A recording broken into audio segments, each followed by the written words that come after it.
On this episode of the DTVC podcast, Freddie Young from Full Moon Reviews is on, and we're going to be looking at the new Superman movie in the first half of the episode, and then the second half we're going to be looking at 1994's Fantastic Four, that Roger Corman film. So stay tuned for that. It was really fun, two really fun conversations there that we had there, especially looking at two different comic book movies on different ends of the spectrum, both in time and in quality and all of that. But we both really enjoyed that new Superman movie, so it was a really fun conversation, and I think that Fantastic Four movie, especially with the new one coming out soon, it's fun to revisit that old one there as well.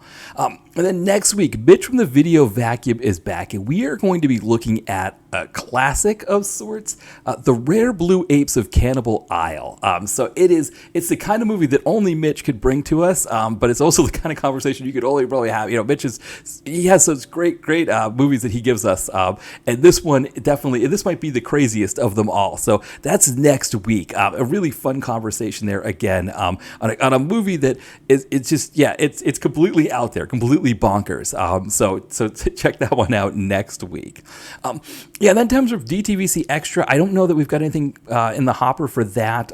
One thing I did mention, so I'm only the Ms. Marvel series away from completing MCU Phase 4. And there, with the recent article that came out where there's, I think The Hollywood Reporter and a few other news outlets, they interviewed Kevin Feige, and he talked about some of the things that have happened with Marvel and some of his opinions on why things have been going well, not going well, all of that. There's some really interesting stuff to talk about there, and I think Marvel Phase 4 dovetails really well with some of the stuff that he was talking about, because there is a change that happens with Phase 4 post Infinity War, and Endgame. So we'll see. Who knows? One of the problems when we get into these phases post Phase 3, when we get to this multiverse phase, there are a lot of TV shows, and TV shows take longer to watch than movies, right? A movie, you can just sit down, not even your full evening, right, when you watch them, whereas the TV shows, it's a couple nights worth at least to be able to get those in the can. So we'll see what happens there. But that could be coming for DTVC Extra. I was trying to think if there's anything else. I had thought about doing an episode on the new Superman movie, but I think Freddie and I cover it really well there. So that's not going to be a DTVC Extra. But I think maybe Marvel Phase 4, depending on if I get that movie. And it would just be another one episode one. I wouldn't do multiple episodes on Marvel Phase 4. I don't think, anything like that. I have looked at some other possibilities, like Charles Bronson has a lot of his even his Death Wish movies, but like his non-Death Wish canon movies are on Tubi. That would be an interesting route to go down, to do some Charles Bronson, especially doing the Robert Bronson movie on the site recently. That could be a fun way to go. But anyway, we'll see what happens there. Yeah, speaking of the site, this weekend we are going to be looking at Armor, the Randall scandal film starring Sylvester Stallone that Ty and I covered on a previous podcast episode. So that's going to be next this coming week. Then the week after, looking at Bedroom Eyes 2, a Wings Hauser erotic thriller that I did with John from After Movie Diner PM Entertainment podcast. So definitely check that out as well. So that'll be in 2 weeks. So this coming week, we've got Armor, and then in 2 weeks we got Bedroom Eyes 2. And I keep forgetting the names of the movies that I'm covering on the site. It's almost like I kind of just dive in and do them there. But anyway, so and the other thing too, we have kind of gone on a run of movies that I'd cover on the podcast recently, just because I'm kind of behind on movies overall, so it's just easier to do those because they're already in the can. I've already got some images for them. I already know where I want to go when I talk about them. But I do plan to do some new ones. So we have, for example, Hath No Fury, right, or Hell Hath No Fury, the Jesse V. Johnson one. I think it's like the only recent one of his I haven't covered yet. So that's one. It's on Hulu, on Tubi. I need to do that one. So we will start getting some new ones in as well soon. But yeah, definitely check those two out in the coming weeks anyway. And then the YouTube channel. So last week we did Steven Seagal's Out for a Kill. I wasn't really sure what movie I was going to do, and I just decided to do that one. It's kind of blown up a little bit compared to the other ones. You notice the views on it. I mean, for a small YouTube channel like ours, it's still growing. That's a lot of views. For a site that's been a channel that's been around for a while, that's not quite so many. But it's exponentially more than a lot of the other ones we were doing. So kind of crazy to have that to have a movie go that big there. This week The plan is to do a couple scenes from The King of the Kickboxers. So the reason why I chose The King of the Kickboxers is I was kind of playing around on my channel in the YouTube studio area, and there was a button that said inspiration. So I clicked on the button. I thought it was just going to be like, people that are like experts talking about like, oh, here's some things you should do with your channel. Here's some things that have worked for us, or these are things that work for other people, or anything like that.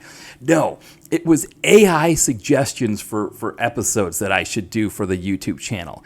And they were kind of bonkers. Now, the most bonkers one was this idea of Street Fighter inspiring or influencing King of the Kickboxers. And it said 1993's King of the Kickboxers, which I don't know if you're aware that movie came out in 1990. So that was the first error that they made.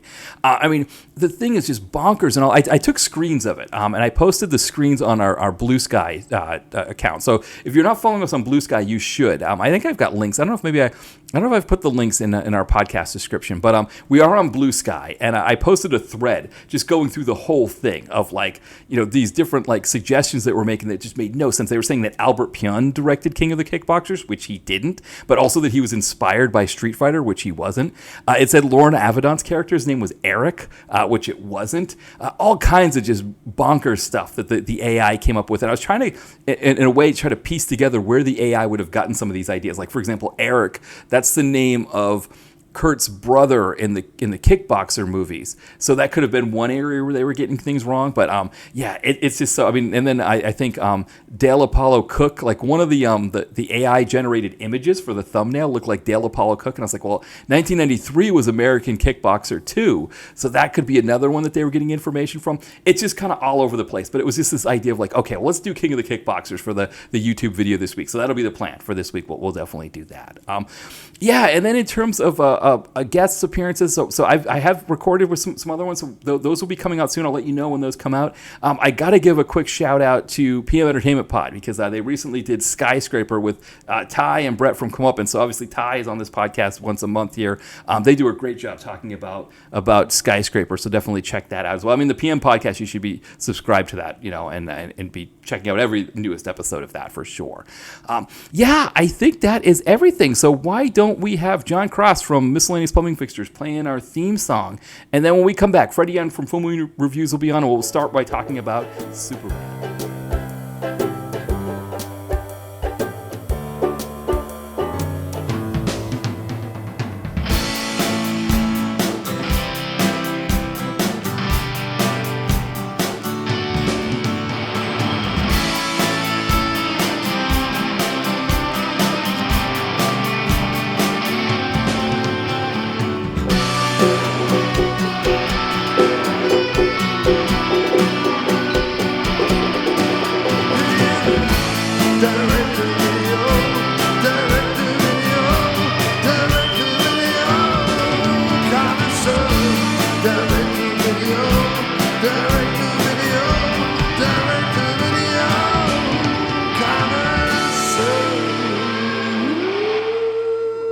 DTVC podcast. As always, this is Matt here, and I'm joined by very special guest, Freddie Young from Full Moon Reviews. Welcome back, Freddie. Good to be back. How are you? I'm good. And it's funny. Technically, it is still this episode that we're doing. It's close to another Marvel release. Like the last two times you were on, it was like right before a Marvel release. But I figured we just had a big DC release, and I figured it's good to have you on. So it actually have you on after a movie's come out to talk about the movie, as opposed to before the movie comes out. Right. Yeah, so I guess just give people an idea. We're going to be talking about the Superman movie first, and then we're going to get into Fantastic Four, the 1994 one, the Roger Corman one. So that'll be our second half of the episode. But I guess starting with Superman, Freddie, what did you think of that movie? It was too woke for me. Yeah, I can't watch it with an immigrant. I'm sorry. Right. No, seriously, I freaking loved Superman. Yeah. I think it's the best one since probably the first one, the original first one with Christopher Reeve. Yeah, okay. I feel like they got a lot of the character right for once. Even Lex Luthor, I thought, was probably the best depiction of the character in a long time. I was surprised how much I liked this. I think Thunderbolts is probably a little better because I personally connected to that movie more. Because it's more about like mental health and stuff like that, so I kind of connected with the characters more about that. But yeah, this film was surprisingly very well done. Probably the most subtle James Gunn film I've seen. Like it wasn't like very over the top. Um, yeah, this is a great start to DC. I don't know where they go from here. But yeah, at least we got one good movie out of it, so Right? Yeah. I'm happy. Yeah, I mean, I'm on the same page with you. I think because I always loved the second Superman movie, so I'm not quite. I'm not sure if I put it above the second one, but definitely above everything else, right? Well, So it depends on which version of the second one you enjoy more. yeah, Because the Richard Donner cut, I think, is the better. yeah, no, I agree with you there on the Donner cut too. Because I finally saw that one recently, and yeah, I agree with you there. I mean, I just always loved Terrence Stamp as Zod, and like Hmm. when he gets thrown through the Coke sign. Although, I mean, when you think about it, like what they were going to do for the third movie was supposed to be like Brainiac and Supergirl and all this stuff. It's like if they had kept that energy up from 1 and 2, who knows what that series would have been like. But yeah, this movie, I saw the trailer for it. And when I saw the trailer, I thought, okay, this could be like an instant classic. And then when I sat in and started watching the movie, I was like, there's like a lot of plot exposition and stuff. And I was like, okay, maybe it's not an instant classic, but it's definitely, like you said, this is the start. I think if anybody was like wondering what James Gunn was going to do with DC, like this is the start you wanted for sure. Yeah, I I'm very surprised. Because I figured all these characters in one movie will probably just ruin the story, and it really just added to it. And I wish I honestly I wish they would give more time to the supporting characters, like Guy Gardner and Hawkgirl and those. Mr. Terrific was great. That was probably the best side character they had in the movie. Yeah. But yeah, like for me, like James Gunn and Superman, I did not see it really connecting because James Gunn's not really known for that kind of movie. Like he's like Guardians of the Galaxy. He's done like horror films, like Trauma, stuff like that. So you kind of expecting like a certain type of tone and humor. And this was pretty serious. And it was taken pretty much out of the comics. Like this was Superman. Like you watched it, go, yeah, that's exactly who the comic book character is. A man who is an alien, but he's very human. Probably more human than most of the humans he encounters in his life. So it's yeah, I was surprised how well done this was, and I'm excited now. I wasn't excited before for this reboot, but I'm like, you know what? Bring on Batman, bring on Supergirl, bring on Wonder Woman. Let's see what we do with this. I'm curious. Yeah, because I mean, so I should when I do this episode, I'll make sure in the opening, my cold open, that I tell people that there's going to be spoilers when we talk about this because I think there's Yeah, certain things yeah, that you have to. yeah, I mean, one of the things I loved about it, beyond like your point about the characters, the side characters, is really fantastic because we've never really seen that before, right? Like, because even with the MCU, Iron Man was his first movie was all by himself, and then the second Hulk movie, you don't get Robert Downey Jr. until the post-credit sequence. So we've never seen anything like this where a first movie had more than one superhero in it, and it wasn't about like origin stories and all of that stuff for all of them. It was just sort of like, hey, we know Superman's origin story. Hey, here's Guy Gardner. Here's Hawkgirl. Here's Mr. Terrific. And yeah, and I thought that was all great. And then to your point about Lex Luthor, I think this is where James Gunn is good at these kinds of movies because when you think of like the Guardians of the Galaxy movies, the baddies are always just baddies. Like there's no Right. nuance in Ronin. There's no nuance in the High Evolutionary. I mean, High Evolutionary is probably one of the worst baddies ever. And I mean, and obviously anybody that harms animals, that's you're just going to always be in a bad spot anyway. But Right, right. he's just there's no nuance in him and as a baddie, and I think that's what he does with Lex Luthor here too. It's the same thing, right? There's no nuance in him as a baddie. It's like you said, Superman is more human than most humans, and the one human who hates him for being an alien, right, and being like superior to him, is Lex Luthor, the one who's like the least human, who has like the least care. And spoiler alert again for people, he kind of tortures Crypto the dog by doing tests on him Yeah. and stuff, and any movie could do it where Superman thrashes Lex Luthor, right? That anybody could do that, but to have it be Crypto the dog that smashes him around, it was such a beautiful ending. He had the whole Loki moment from Yes. Avengers. Yeah. I watched in the theater. When I went Friday night, the weekend it came out. and it was the sold out theater, and everyone cheered when the dog just did that to him. Yeah, same. Like, because every time Luther would like say something or do something, people would like groan or get like upset. It was like that's exactly what you want. A villain who's not cool. You just want this guy to like get his ass kicked, get his comeuppance at the end, which he does. You know, it was really well told, really well done. Nicholas Hoult was great. I think he was probably the best actor in the movie, to be honest with you. Yes. Because he embodied that character like that. When I saw that, I was like, well, I'm not gonna lie to you. When I saw the casting, I thought this is not gonna work. Right. He's too young. He's probably not that experienced to be this character, and he just surprised me. He was every ounce, everything in the world you could think of. Yeah, he cannot get the respect from people because Superman is so powerful, so has the spotlight from everything. He wants to be Superman. That's the problem. He cannot be this guy. And you could the way Holt plays it is like he's so bitter and he's so angry, and it's just wonderful. Like him and Colin Sweat were so like great together as foils. They matched each other very well. Because to your point about the first two movies where you've got Gene Hackman just chewing scenery all over the place, and very different, right? Where Christopher Reeves is playing it straight, and that's a really fun dynamic there. But like you said here, I mean, I think you'd be forgiven for not for being nervous about Nicholas Hoult being in the lead because one, Jesse Eisenberg, that was really bad casting on Zack Snyder's part. But also the last thing I saw Nicholas Hoult in was that Nosferatu movie. And there were a lot of sequences with him where it didn't look great, and I think that was maybe kind of how the movie was shot. I mean, there's scenes where he's like running, and you see him like grimacing and stuff, and so I think we'd be forgiven for thinking, okay, that's going to be an interesting casting decision. But I think also this is where I think James Gunn is right in saying like, no, we don't want a fun Lex Luthor. We don't want a Gene Hackman, get a kick out of it, Lex Luthor. And the other thing too, right, with Eve Tessemacher, which is a character that I think was just strictly from that first movie. I don't think she was in the comics at all. I don't remember.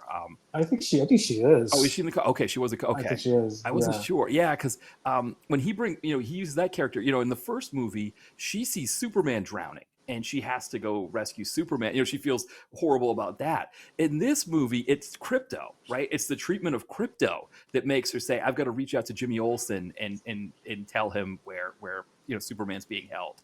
And so again, I think that gets back to this idea, from thinking about because the third Guardians of the Galaxy, I finally watched it recently, and I think it's my favorite MCU movie, but I don't think I need to watch it again anytime soon, with someone like with poor Rocket, what he went through and all of that. But, it's a very powerful thing when it's done well, when you have animals in the movie and you care for them, but also the team aspect of it that, in the first Superman movie, he's like having to fly around the planet to turn back time so he can save Lois. Whereas in this movie, like he's got the other heroes with him, and they're out taking care of other things while he's fighting Lex Luthor. It's a very different concept, but I think it kind of goes back to that Guardians of the Galaxy thing where I think James Gunn likes teams, and he found a way to make Superman a team movie in a way. Yeah, plus he wanted to cast his friends. Nathan Fillion is his buddy, so he wanted him in the film. But going back to Lois, I love Lois in this film because she's very proactive. She has a lot of agency. Like she does things on her own without Clark Kent or Superman. And I think she's just as much of a powerful character than Superman is because she's like part of the team like right away. The moment she confronts them to help Clark get out of that prison or whatever, the portal. Was it like the Pocket Universe? Was it? Pocket Universe. Yeah. Yeah. So, and she's like very like she has agency. She's like, you know what? If you're not gonna do it, I'm gonna do it myself. And that's my Mr. Terrific trying to help her. Right. So I just love the characterization. I thought she was a very powerful person. The total opposite of Eve Tessemacher, who was like just the total ditz. Right. But who ends up being like the smartest person in the movie because she gets all the clues out for herself and her selfies. So, I mean, he gave James Gunn gave a lot of respect to the characters. I think that's what I appreciated the most. He wasn't just like, I'm just gonna recreate what Christopher Reeve did or what Henry Cavill did. I'm gonna do my own thing. I'm gonna make it more like the comic book. This is what the new DC is gonna be like. No origin story, which I loved. Yeah. No, we're just like 3 years right into Superman being Superman. And I think this is, like I said, this is a great start. I just, like I said, like this, like the team aspect. I love the Justice Society of America. I think that's who they're gonna become. Yeah. They don't name them that in the movie. They get different name. Right. They're still working things out. Yes. Yeah. But yeah, I thought it was very smart, I'm, like I said, I'm very surprised. So when I watched the trailers and read the synopsis, I'm like, this is not gonna work. There's too many characters. This seems like a total like, will casuals really get into this? Because they're known for, like, the brooding Henry Cavill, or they just love the goofy Christopher Reeve. But comic book movies needed right now. I think this may have given it more life with the genre, because we were suffering for a while, and this I think just like gave it a boost. Yes. Well, that's what I was going to ask you now, because you mentioned Thunderbolts, which I Yeah. really enjoyed as well. It's one of my favorite Marvel movies come out in a while, but financially it didn't do as well. Like, this movie made almost half as much as Thunderbolts. Yeah. Actually made more than half in this one weekend than Thunderbolts has made total. But I mean, what do you think? Like that this is kind of like Kevin Feige, the whole time he's been doing this. That he's been, the closest thing he's had to any kind of competition was when he first started out, and the Dark Knight came out, and by the time Dark Knight Rises comes out, Avengers has come out, and it sort of changed the whole game completely for everybody. And ever since then, he's really not had any kind of competition. DC's had a few moments, but not really anything big. Obviously, Sony Spider-Verse, less said about that, probably the better. And of course, the Fox X movies, they've had some hits with Deadpool and stuff. But he's really been able to just kind of work on his own and do what he wanted. And now it's almost like, okay, DC's coming, and so it's like they have a lot of eggs in the basket for next year for that Avengers movie. Yeah, I guess we have to see how Fantastic Four does. Mm-hmm. I would like to think this will help Fantastic Four, because maybe they'll go, okay, well, Superman was this good. Yeah. Maybe Fantastic Four will surprise us as well, so people are curious and we'll go see it. I do think Fantastic Four will do pretty well. I don't think it's gonna bomb. But yeah, I feel like competition is a good thing. I think, he coasted for a long time. We had those Avengers movies were guaranteed $1 billion movies. Right. Even Captain Marvel was a $1 billion movie. Like, that movie wasn't even that great. But yeah, I feel like, they've been struggling, and I'm hoping like this is like the beginning of a resurgence for both companies. But like Thunderbolts, I think that bombed because those characters aren't well known. Right. And they were mainly like TV characters besides maybe Yelena. So I think Superman is just such a brand that's good, who's gonna do well regardless. So I guess we have to see, like, with Supergirl. I know they're doing Clayface. But I'm hoping this is the beginning of something new.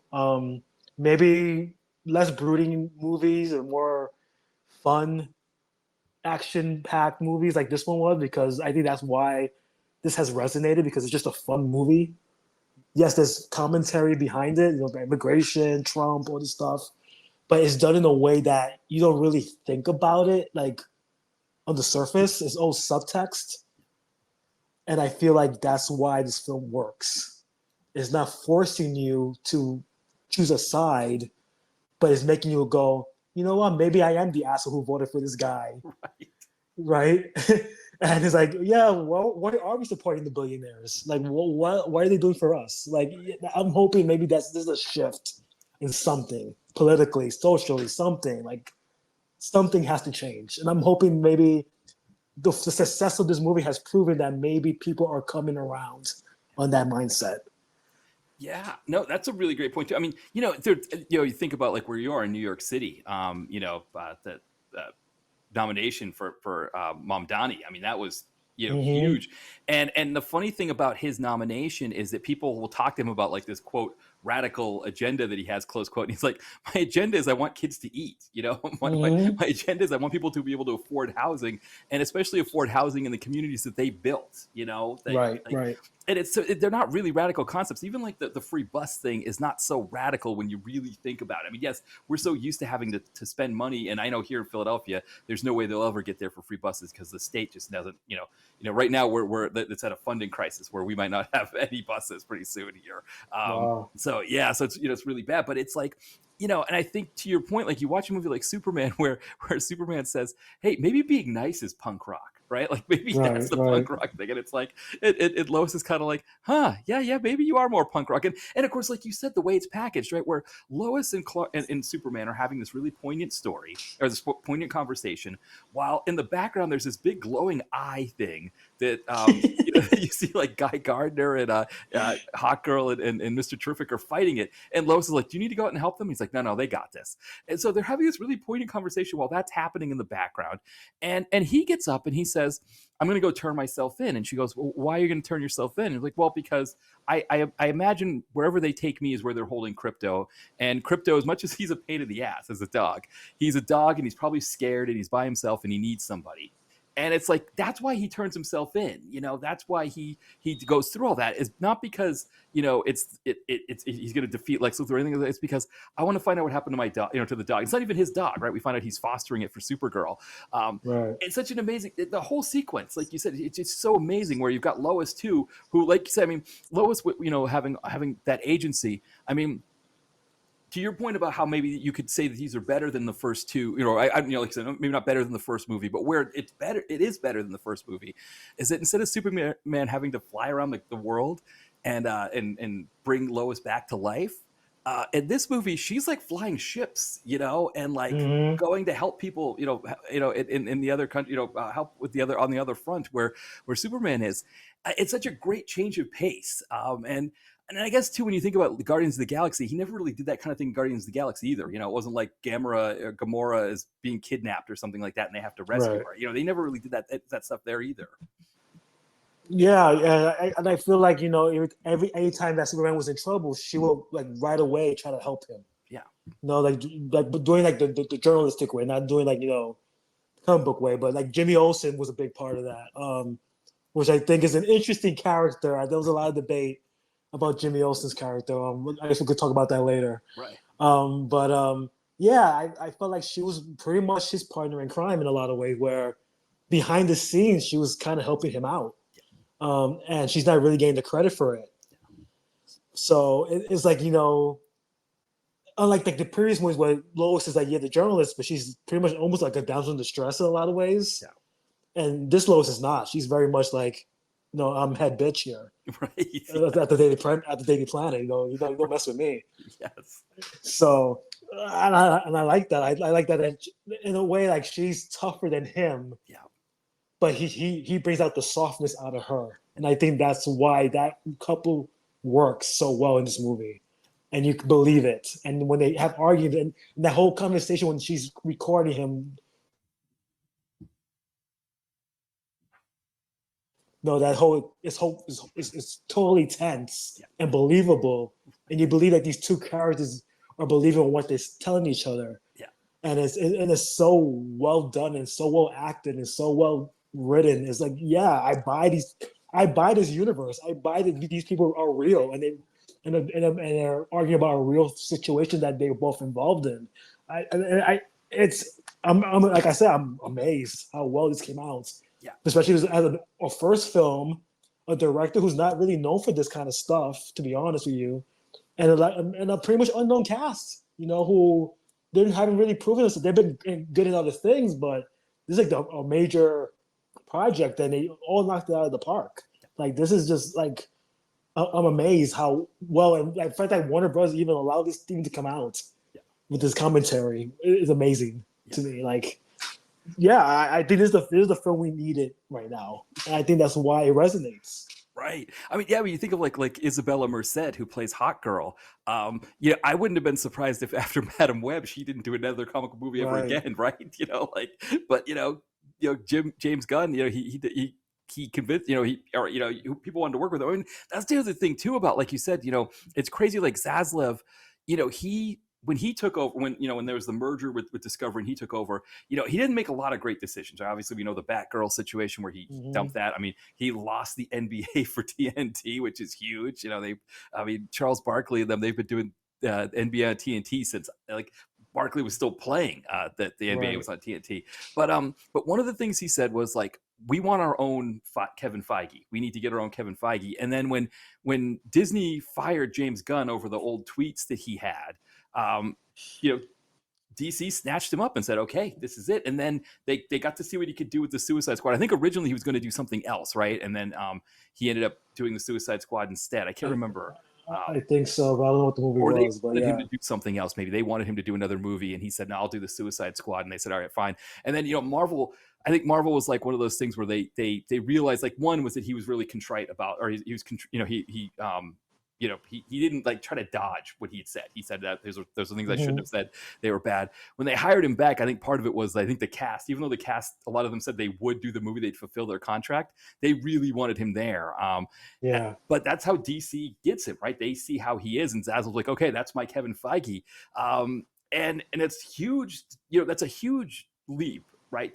For someone to do what Kevin Feige's done, because again, if you look at the track record of the Marvel movies, I mean, I don't know, yes, there's some movies that aren't as good as others, but I don't know how many movies that I would put like below a 3, for Marvel movies. And there's no like Electras or Catwomans or anything like that out of like 30 some odd movies.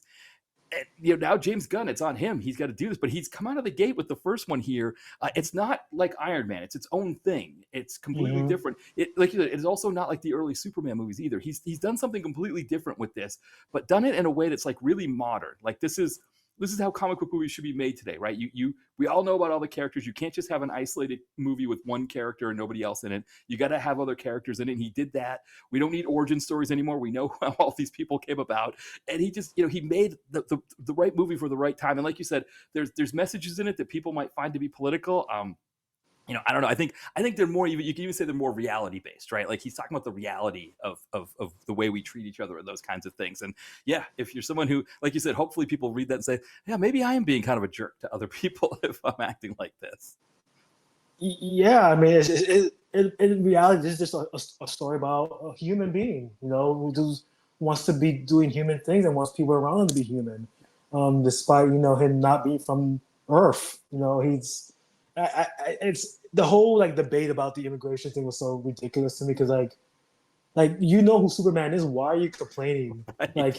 Oh, he's not an immigrant. He's an orphan. Oh, he can't be both. Like it's ridiculous. Like like everything trying to be politicized. And it's like he's always been a political character. Yeah. And it's like this is not something new. It's always been there. It's just that James Gunn brought it out because right now we need a character like this to make people realize, look, yes, this guy's from another planet. Yes, this guy's not a citizen of this planet, but look what he's doing. He's doing great things for people. He's helping people.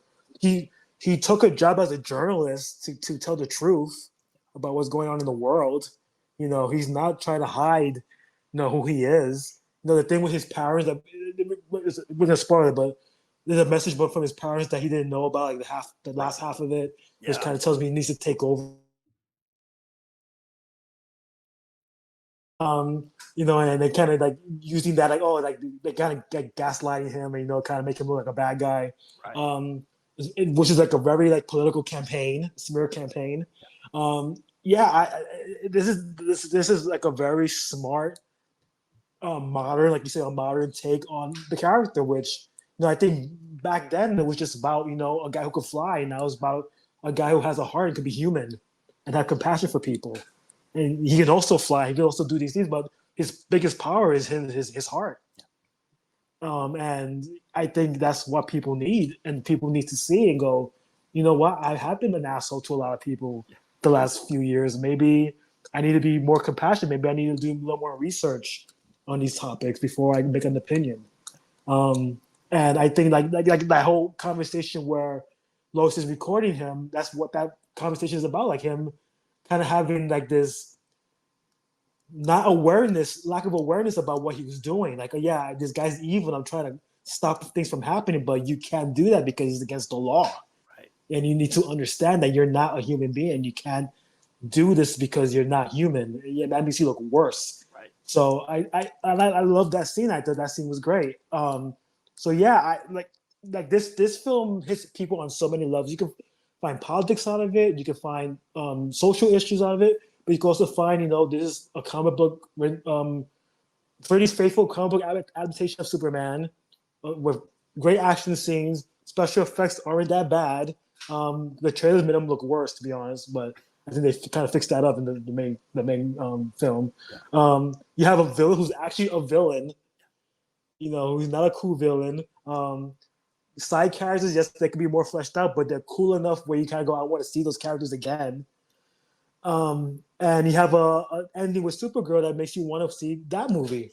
And what she's going through, because she's going through something at the end of that. So yeah, this was a home run as far as I'm concerned. Like is everything I wanted from a Superman movie. Yeah. And I'm not even like the biggest Superman fan out there, but I love this. I thought this was great. Well, I was going to ask you about that. Like, are you, when you were, growing up, were you more Marvel than DC? Because I know I was. I was more Marvel, but I'm more into like the darker characters anyway, as the horror guy. So so it's like Batman for me was always like my number one DC guy. Yeah. And I'm curious what they do with Batman in this universe. Like, are we going to do the Robert Pattinson? Are we going to get a new Batman? I don't know what's going to happen there. That's another topic of debate. Well, because Alan Richardson too, right? They were teasing he might be. I think he'd be great as Batman, to be honest with you. But do you want to introduce Damian Wayne now before introducing like all the other Robins? It's an option. I mean, it's a choice. I kind of feel like with Corman Sweat being so young, I think him and Robert Pattinson will match up very well with each other. So I feel like that should be the Batman of the DCU. But I don't know what Matt Reeves is going to do with the sequel, so I can't say what's going to happen with that. But I want to see a World's Finest with Pattinson and Corman Sweat. I think that'd be a great movie. Yeah, no, because the thing is, I think he wants to do two. I think he wants to do this one with the Joker and then call it good. That's his plan. But you could. There's nothing really about that because the one thing in this movie that we get that I think is really fantastic is when they're evacuating Metropolis, you get the sign for Gotham City that being down the road, and so Gotham City is there, but. Beyond that, I mean, you could just put the Robert Pattinson stuff in there. I think Gunn had said that's going to be more like the Elseworlds thing, but I don't know. I think it would work. I think for me, I'm kind of the same way. I was more Marvel than DC growing up, but part of the reason I think for me was my initial impressions of the main DC characters were Christopher Reeve, Adam West, and Linda Carter.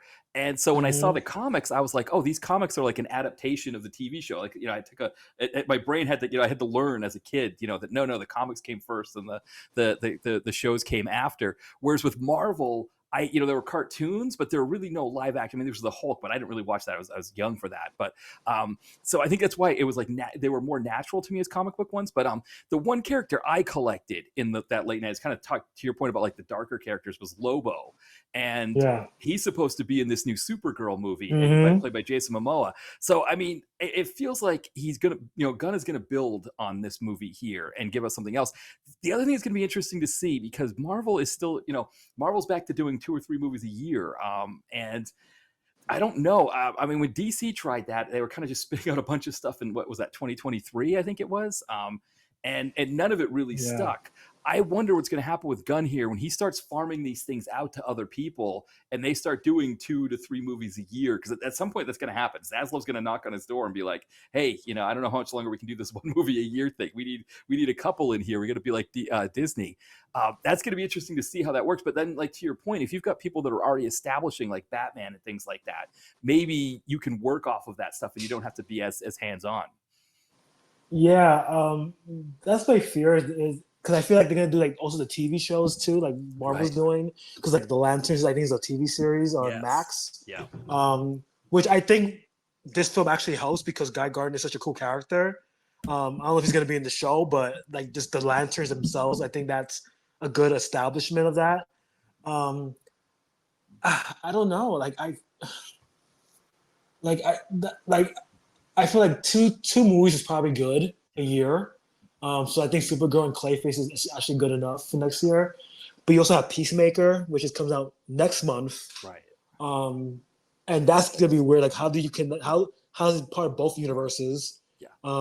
So I don't know how they're gonna go around about doing that because Peacemaker is actually in this movie Right. Yeah. because he has a cameo, which was one of the best cameos in the movie. It was hilarious. Yes. Him talking about being this American hero. Like, okay, Peacemaker, shut up. Right. Yeah. Um, everybody in the theater laughed when they saw that. And yeah, I don't know. Like I know they're gonna do Wonder Woman. I know that that's the next thing they're trying to get up off the ground. I think Ana de Armas was the top choice. I don't know if that's still the case. Yeah. After Ballerina bombed. Yeah. So yeah, I mean they have a plan. I think they're definitely going towards the Justice League. At least the Holy Trinity first, right? Yeah. With Wonder Woman, Superman, and Batman.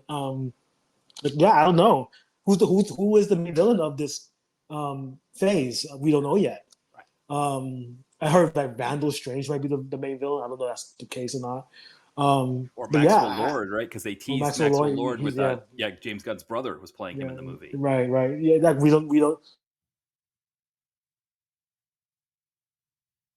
I mean, there's a lot of momentum here, and I don't blame Zavloff going, "Hey, we need to make more of this stuff." I mean, money is money. Right. You know, if there's demand for it, people are gonna go buy it. So I guess we have to see how this does, like for the summer in total, because I think Fantastic Four is gonna take a chunk out of it. I'm curious to see which one does better, because Fantastic Four is also a brand that people know. You have Pedro Pascal, who's a big star, and this is interesting because now it's like, okay, we finally have a rival here with Fantastic Four, and before this, I didn't think that was going to be the case. So now I'm going, I don't know now. Like Kevin Feige better go see Robert Downey Jr. and be like, you better make these two movies work, bro. Yes. Like we'll pay you a lot of money. Because I think the other thing too is I think that decision to bring back Robert Downey Jr. I think now Disney's feeling better that they did that, that they went, because, remember initially it was like, maybe they overreacted like that because then there was Deadpool and Wolverine that did really well. And it's like, okay, maybe Marvel's back. And then, this year, I think, Brave New World, I like that movie, but, it was, I still think there's things. I think Kevin Feige. I think he could have done some stuff with that movie. I think I mentioned this to you the last time you were on, and I mentioned it to Jeanette Ward, who I had on when we were talking about American Ninja 4. That I felt like Wolverine should have been in that movie. You're talking about adamantium. Like this is the time you introduce Wolverine to the MCU. He's right. Sneaking around and he steals the adamantium for Canada, and then the end sequence is him on a gurney, right? And they're getting ready to make, and it's like, oh man, he's here. But the problem, I guess, with that is the problem I think we thought we were going to get with Superman, and that is, how do you make another Wolverine that's not Hugh Jackman? And I guess maybe we're far enough away from the original Superman movies that we can, if the movie's done right, like this James Gunn movie was done right, that we can say, no, Corn Sweat's he's a new Superman. Like, I can accept another Superman in addition to Christopher Reeve. Was going for was more of that classic all-American, wholesome, apple pie kind of character, like Henry Cavill, who's pretty much Batman but wearing Superman clothes. Right. And I'm not even knocking Henry Cavill. He did a great job as Superman. I thought he was believable as that character. I just think the writing was not that great for him. Yeah. So yeah, I feel like we're turning back the clock on this character, going, you know what? Yeah, you love Henry Cavill. Yeah, he was a badass, but this character I'm bringing out is the real Superman. This is the Superman that we need right now. And you have a Batman. You don't need Superman as Batman. Yeah. That's a whole different thing. So yeah, I don't know where to go from here. I'm curious because from what I read, Supergirl is a much darker movie. Yes. Yeah. Which I'm curious about because Supergirl is usually the more lighthearted of the two. So supposedly she's going through a lot of trauma in her life. So I'm curious what to do with that.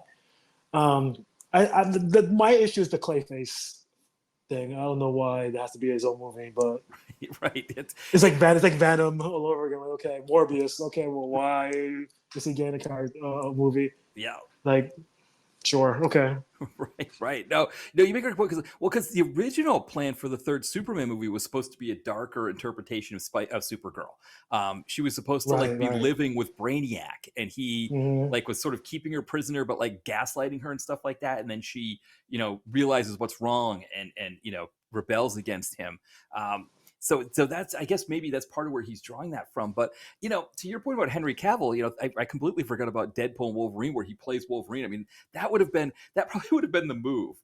I don't know. It's interesting. What do you think, if would that have been the move that sort of pushes Brave New World over the top, and like maybe not like $1 billion earner, but maybe like 750, 800, if Henry Cavill is introduced as Wolverine in that movie? Or would it have almost like a similar effect to like when they put Beast at the end of the Marvels and people were just like, whatever, we don't care. Like if they would have looked at him and like, no, that's just too much, and you're trying too hard or something. Well, from what I remember from watching Deadpool and Wolverine when it came out, when that cameo happened, the whole theater, still see people reacting to that, going, "Oh my God, it's Henry Cavill's Wolverine." I think he looks so good as that character that if he was in Brave New World, I would have totally bought in Yes. because like for me, that's more of a believable role for him than Superman is. Because that's his personality. That's his aura. That's how he comes out, like a total badass who's gonna demolish you. He's huge. He has good looks. He's gonna appeal to women. He's gonna appeal to men. Perfect casting. So I think if he was in this movie, the Brave New World, I think it would have done better. I think it's just the curiosity factor, and I think honestly, I think you're correct. I think they should have had at least somebody from like the Weapon X program to be in that movie, because I think the Red Hulk wasn't enough. Right. It's just like, okay, it's another Hulk. like, it's like She-Hulk soured people so much. They just adding another Hulk is not going to do much of anything at this point. It's, I think even like having Mark Ruffalo in Brave New World would have helped. Yes. You know what I mean? Like just having the regular Hulk like, confront Ross and have Betty there and be like, oh, they kind of reunited or whatever. Anything added to that movie would have been better than what we got. And I think that's why Thunderbolts bombed because of Brave New World. So yeah, like you said, I think Wolverine should have been added in that, but I think because they want to have Hugh Jackman in Secret Wars, they don't want to do that yet. So that's a great point. Yeah, because I was thinking also. I mean, just thinking about these X characters that haven't been, that he just sort of parked. Like it's almost like Feige. It's almost like there's a sense of like I can be successful without the X characters, or I can put them in whenever I want. And I think hopefully James Gunn has kind of lit a fire under him. But the Marvels. When you look at the Marvels, it's like Rogue gets her powers from Captain Marvel, right? And what would have been a great way to introduce Rogue into the MCU. Storm. I think Storm could have had a small part in Wakanda Forever. I think she could have been a young Storm who's still learning her powers, so she can help out when Namor and the Atlanteans attack Wakanda. She could have helped out, but maybe not been enough to stop what ends up happening where they get defeated, and Angela Bassett dies and all of that. But she could have at least been there, and I don't know if she had to be played by Beyonce. I don't know, I know that was one of the rumors was that Beyonce might play her, but they could have at least introduced her, and I don't know, like, Thunderbolts, I think there's ones that you could have had. I think, Guardians of the Galaxy 3, I had joked that I had said that, they should have introduced the Fantastic Four there. But I think really you could have people like Longshot appearing, and like Longshot could have been playing cards with them on Nowhere. I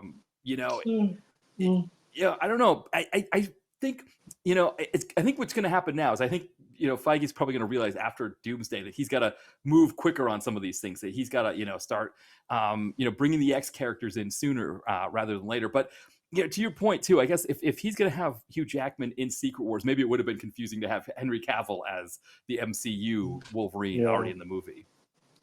Yeah, like you said about Storm, I agree with you. But I probably would have made her more of a child because the young T'Challa is a child. Yeah. And since they get married in the comics anyway, I feel like that's, that's the logical step. Yeah. I always feel like Storm should be introduced in a Black Panther movie first before the X-Men movie. Yeah. Yeah, the Rogue thing, I don't know how they're gonna do this. Unless you have her in Secret Wars or something, and she takes the power from there. I don't know.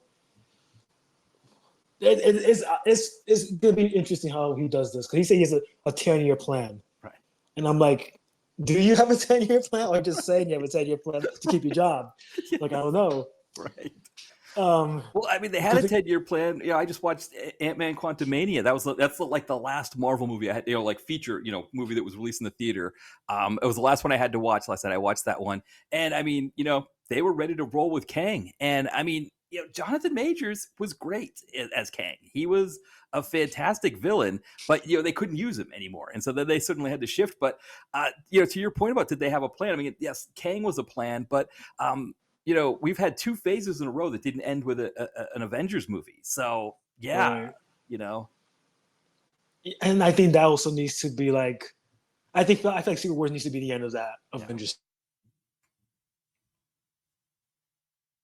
X-Men at this point, like that's really what they're waiting for. Yeah. And I know they hired the guy who did Thunderbolts to direct that. Yeah. I think he'll do a good job visually anyway. Mm-hmm. The writing, I don't know who's writing it. But visually, yeah, it'll be great. It's like I feel like DC has more going for it right now than Marvel does, to be honest with you.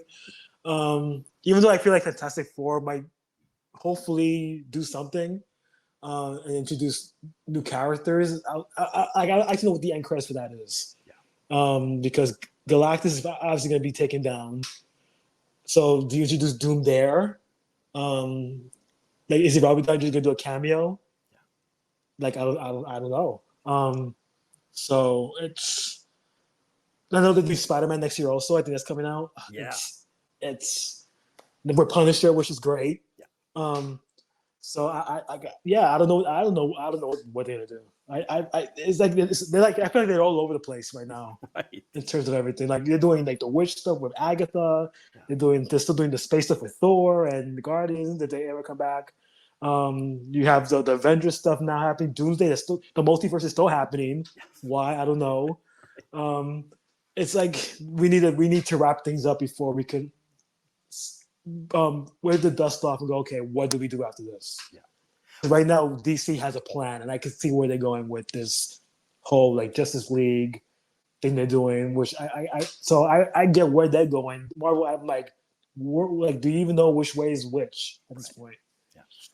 Well, because that whole thing with the Thunderbolts being the new Avengers, I think that for people too, like it I think, it didn't have the kind of punch that people were looking for. Because again, like you said, people don't really know these characters. I think Florence Pugh is someone that you could build around from an acting talent standpoint. She's really great in Thunderbolt. She does a really great job. I think, same with Sebastian Stan, I think is an actor. Mm-hmm. He's a really great presence. But they're 2 characters that aren't that big. And I think, people would make the same point that, Iron Man and Captain America weren't really big characters for Marvel. They were kind of, second tier below Wolverine, Deadpool, Spider-Man, those characters. But they were still pretty big, right? Like, like if I said Captain America. You know who they were. Right, yes, yeah. Exactly. I mean, Ghostface Killer, right? He was Iron Man, like it's not like Iron Man was completely, right, a concept that nobody knew about.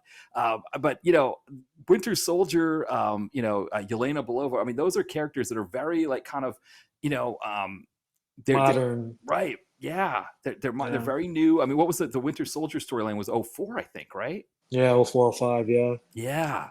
So this is all new stuff, and I the other thing too, I think to your point about the sort of the messages in the Superman movie, one of the things Marvel has been having trouble with is getting Gen Z to watch movies, and so their core audience that they had that made them the $1 billion earners, those were, younger millennials. They were kind of like late 80s, early 90s, because there's people like our age that are just going to go see them, just going to go see the movie and go see the movie. But there were these kids that were like kind of, they would go see the movies multiple times. They would, they were really into they weren't even really into the comics. They were into the movies more, and Right. that group aged out a bit, and I think, like, for example, that's what we saw the year that the Marvels bombed, was that that group, they've got kids now, and they don't go out as much, and they were always kind of a little bit more on the shy side anyway. So now it's like Disney Plus is an option to, like, stay home instead of having to go see the movie. But Gen Z has never really embraced these big budget blockbuster kind of things. But I think a movie like Superman has much more for kind of when we put Gen Z under a bell curve. A lot of the things that they look for in politicians, in celebrities. This movie has more of that. It taps into more of that, I think. And I wonder if James Gunn is maybe going to build an audience of younger fans that will grow the way that, the MCU did in like the late 2000s with younger fans. I agree with that. I feel like I think the character East Tessmacher says it all, right? She's the selfie influencer, right? That's something that younger kids will understand. Like, oh, she's on Instagram or TikTok or whatever, making these photos and videos. I feel like the MCU probably carries more to an older audience, which is probably why younger people don't really relate to it as much. Because I feel like the first phase was pretty much like catered to characters who know the stories, and then they start introducing all these like new characters like Ironheart, who I barely know anything about other than that. She had Tony Stark as an AI in the comics, and that's not part of the show. And that's like, okay, why are we doing this? Right. So like Secret Invasion, which could have been better, but that totally was a misfire. All these storylines that like maybe for the last 10 years that many comic book fans never read Yeah. and don't have an interest in. So, but like Superman is not.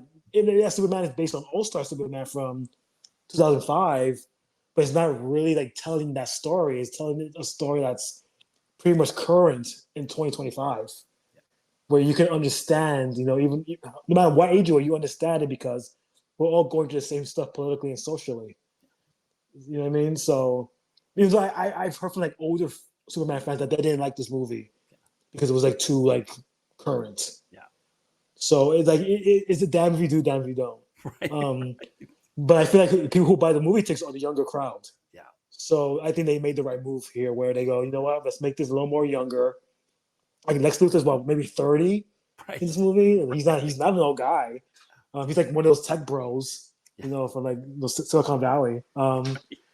So right there, people already hate him. Like, oh, he's he's a Zuckerberg or whatever.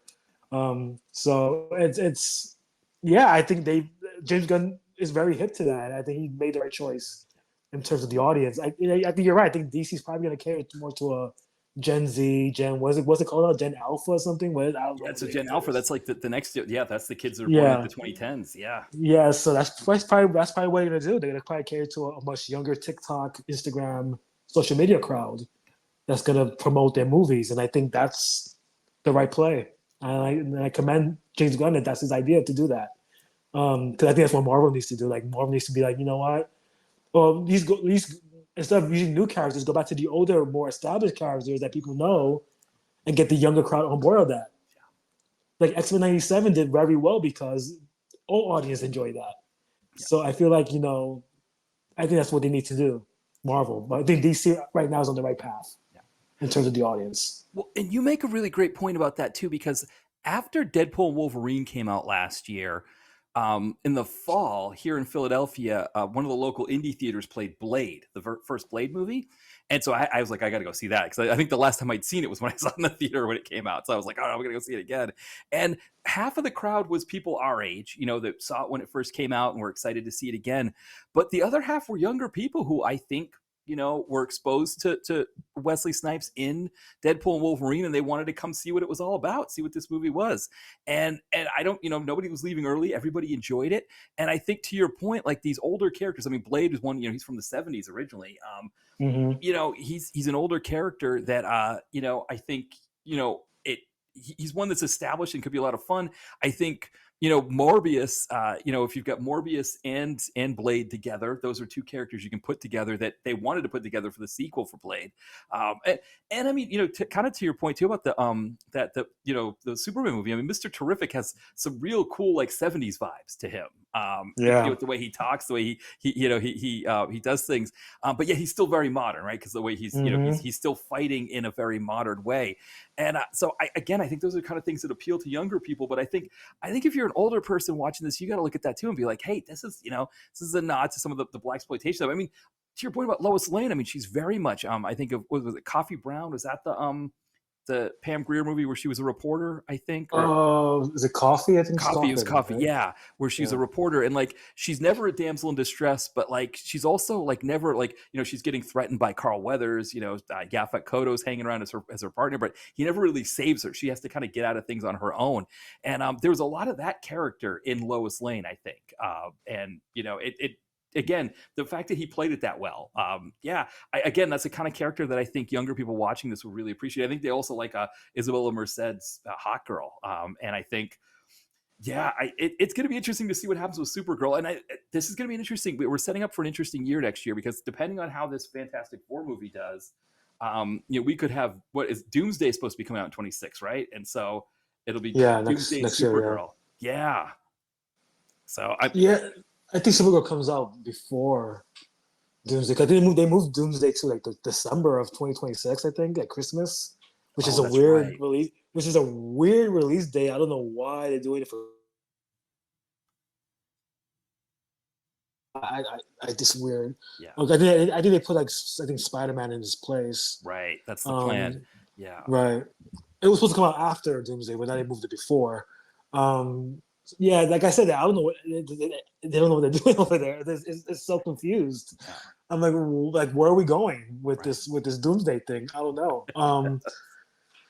But like you said, the way people are portrayed in Superman, you could connect to it on some level. The older audience will connect to Terrific because of his 70s blaxploitation, kind of homage. Yeah.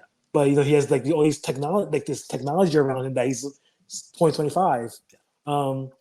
And Hawkgirl, I wish they used Hawkgirl more in this movie.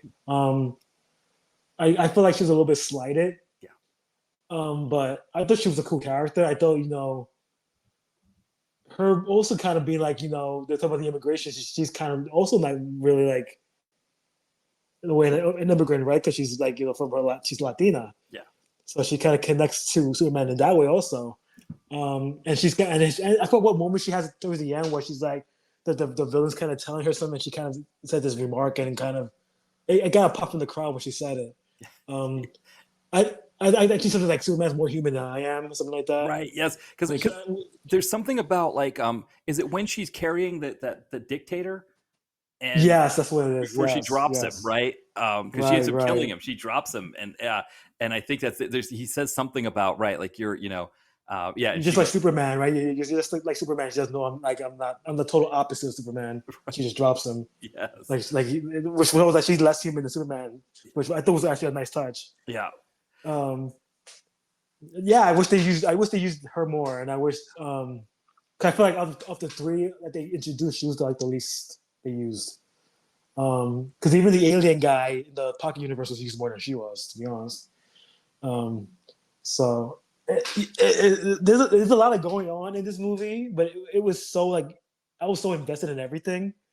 Like I was trying to like go, okay, I'm making like that chart with the lines of the string going, okay, this goes here, this goes here, right. This goes here. Yeah. Then I'm going, okay, this is where this is going, this is where it's headed, this is what you're doing, okay. Yeah. I kind of see what you're going with this. Yeah. So I'm involved. I'm interested in what's happening. Yeah, I mean the thing is about DC. The fascinating thing, I was looking kind of at DC's history of movies, and I mean, other than if depending on how you count like Watchmen and like Constantine and Jonah Hex, really the only three properties that they were making movies for were Superman, Batman, and Swamp Thing, of all things, right? When they make the Green Lantern movie in 2011, that's really like kind of the first time they kind of venture outside of those two, Superman and Batman. I guess you still kind of have to count Swamp Thing, but that's really the only time they venture outside of them. But they have so many characters, and it's one area where I think it may have been to Marvel's benefit that they were selling their characters off, because we got more of their characters made into movies earlier. And I think that may have helped things out when Kevin Feige finally, when he started the MCU with Iron Man, is that we'd seen some of these other people before. I mean, yes, granted, the Hulk movies weren't, the first Hulk movie wasn't the best, but for the most part, we were seeing these characters. And with DC, it's like they've shelved so many of their characters for so long. It's like, yes, the Arrowverse movies or like Smallville or things like that, they would use all the characters. But, Martian Manhunter, we've never really seen him in a movie. Mm-hmm. Hawkman was in that Black Adam movie that was kind of, why were we even doing that? Like, Black Adam should have been in the second Shazam movie. And, it's like, yeah, James Gunn's got this whole wealth of characters now that's going to be interesting to see what he does with them. Yeah, I feel like Marvel was, like you say, a little smart for like the property stuff, but also like the animated series they had, X-Men, yes. Spider-Man, Fantastic Four, Iron Man. They had, what else they had? They had the Avengers stuff. They had cartoons for the Avengers. Silver Surfer. They had Silver Surfer in the '90s also. So these characters kind of knew who they were. So like the name value alone, video game people, they were video games for these characters. The people knew who they were. So I feel like but I feel like Marvel maybe kind of rested their laurels too much on these same characters to the point where maybe they got overexposed in a way. So once you were done with them in Endgame, it was like, okay, what's the point of watching anybody else? Yeah. I mean, you didn't really establish anybody else really who was important. Yeah. Like who these side characters, okay, they're cool, but like, do they really need a movie? Yeah.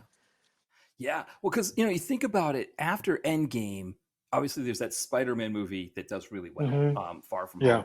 And then they have the 3 TV shows that all do, that were really well received, right? WandaVision, Falcon and Winter Soldier, and Loki, they were all well received. And then the Black Widow movie is kind of the first one where you kind of see some chinks in the armor, but they still had some other big moments. I think the big one for me was the Eternals, because I joked that that's the, if it bleeds, we can kill it moment for Marvel, where, it was the first time that like the social media wasn't like 100% behind a Marvel movie, that you could go out, someone could go on Twitter and because I think it was still Twitter. I can't remember if it was still Twitter then. I think it was, but it was Twitter. It was Twitter. Yeah. Yeah, you could go on there and say something bad about a movie like that and not get dogpiled by the huge Marvel fans. And I think that was a huge sea change, because then it open up the door to be like, people saying that they thought Wakanda Forever was too long and boring. People that thought Thor: Love and Thunder had too many jokes in it, even though it was the same movie as Ragnarok. I thought they were pretty similar beats wise. But a lot of people were like, well, yeah, I loved Ragnarok, but I didn't like Love and Thunder, And then obviously Quantumania, people just completely dumped on that one. And then the Marvels happens, and so there's this sense now of like, Marvel movies don't have that same feel that like every time a Marvel movie used to come out, you just see people gushing about all the characters and everything online, and they don't really have that environment anymore.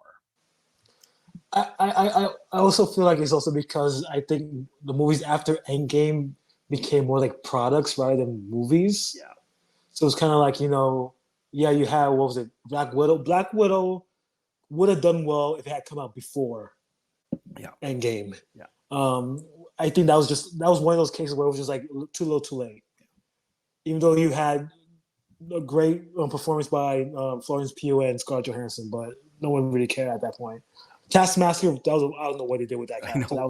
That was one of the worst things they ever done. It was with Olga Kurylenko too, because I suppose Olga Kurylenko would be fantastic if they had made her just the Taskmaster, Antonia Masters, but not make it what they made her. If she had just been like a slick assassin and her face isn't scarred or anything like that, I think it would have worked. But instead, they got to do all this fugazi stuff. Yeah, I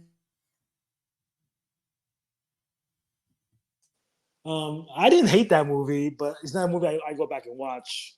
I think I've only seen it once anyway. It was one of those things like, why are we doing this movie? I guess it's to just answer man. You could have done that in a different way. Um, like you said, well, it's Thor: Love and Thunder.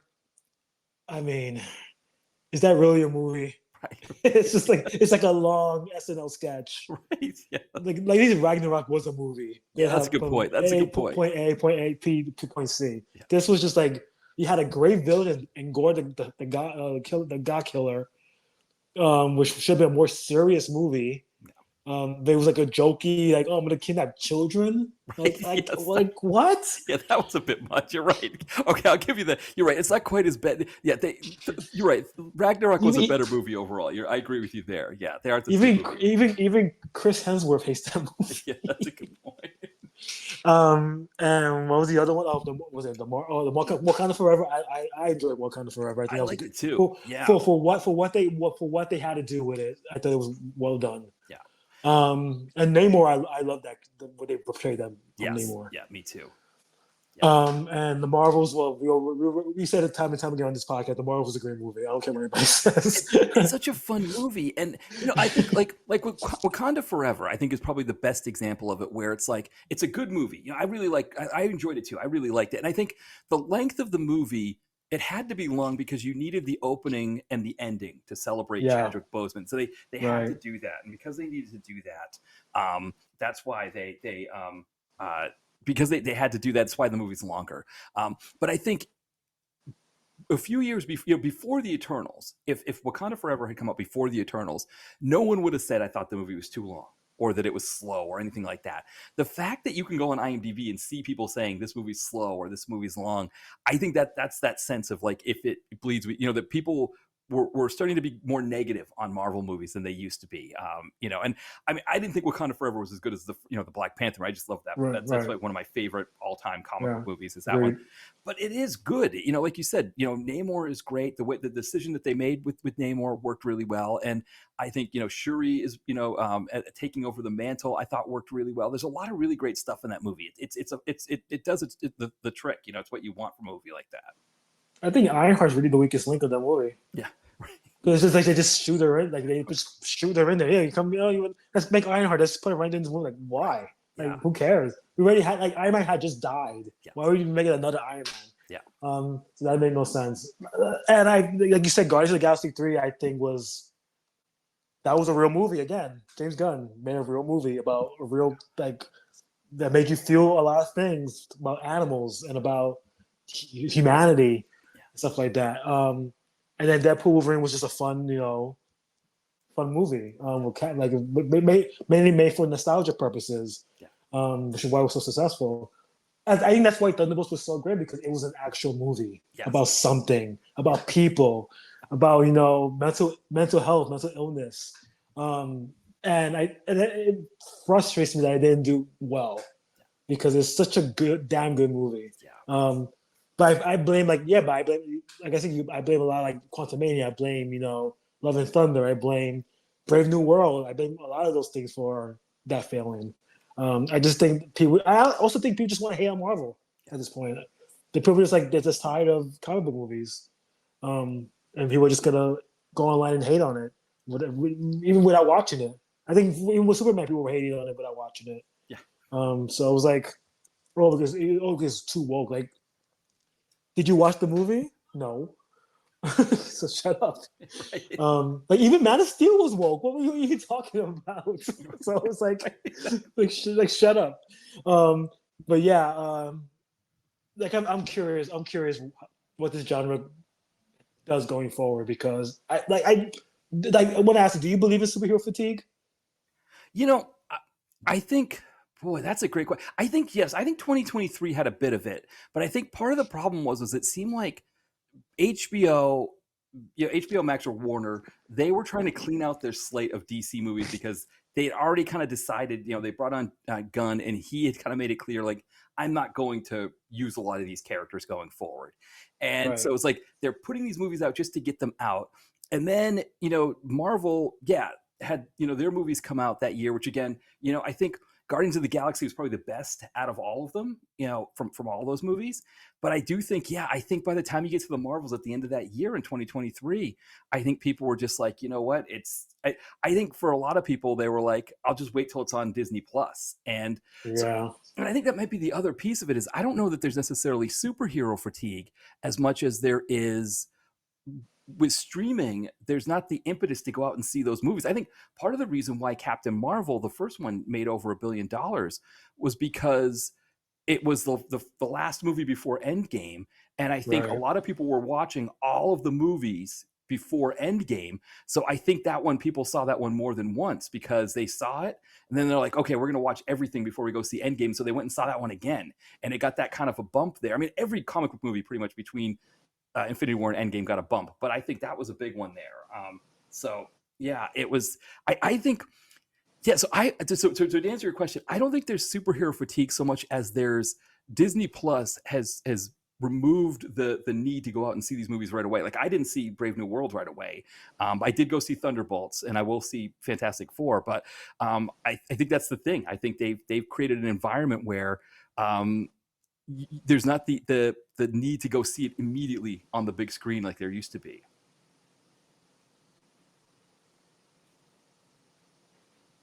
Yeah, I feel like the pandemic, if it didn't happen, what would these kind of book movies be? Yeah. You know, will these movies still have like $1 billion successes?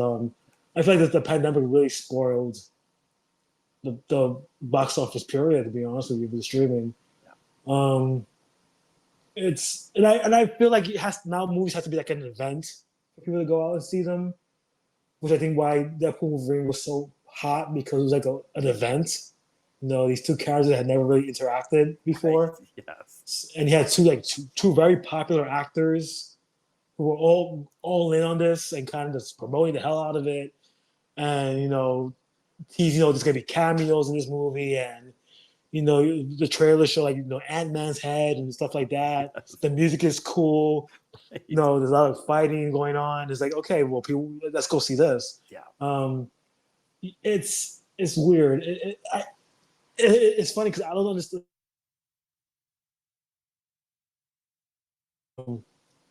Like Jurassic World is doing very well. I guess because people love dinosaurs. So I guess I think that's just something that's like part of us. Like we all Jurassic Park, Jurassic World. We gotta go see it in the theater. Yeah. I think that's just part of life at this point. Yeah, I feel like with Marvel, I think Superman did well because we haven't had a Superman movie in a long time. Yeah. What was the last one? Justice League, which was not great. Right. Well, at least the original version wasn't great. The Zack Snyder cut was actually better than that. Yeah. But I feel like and a film named Superman. When was the last time that happened? Was 2006? Yeah. Superman Returns. Right. So you gotta go. Okay, this feels like an event. Yeah. Superman, this is the beginning of a new thing. Let's go check this out. Yeah. So I'm hoping the same thing happens with Fantastic Four. We haven't had a Fantastic Four movie in 10 years. Right. And it has actors, right? And we have actors that we really actually like. So right.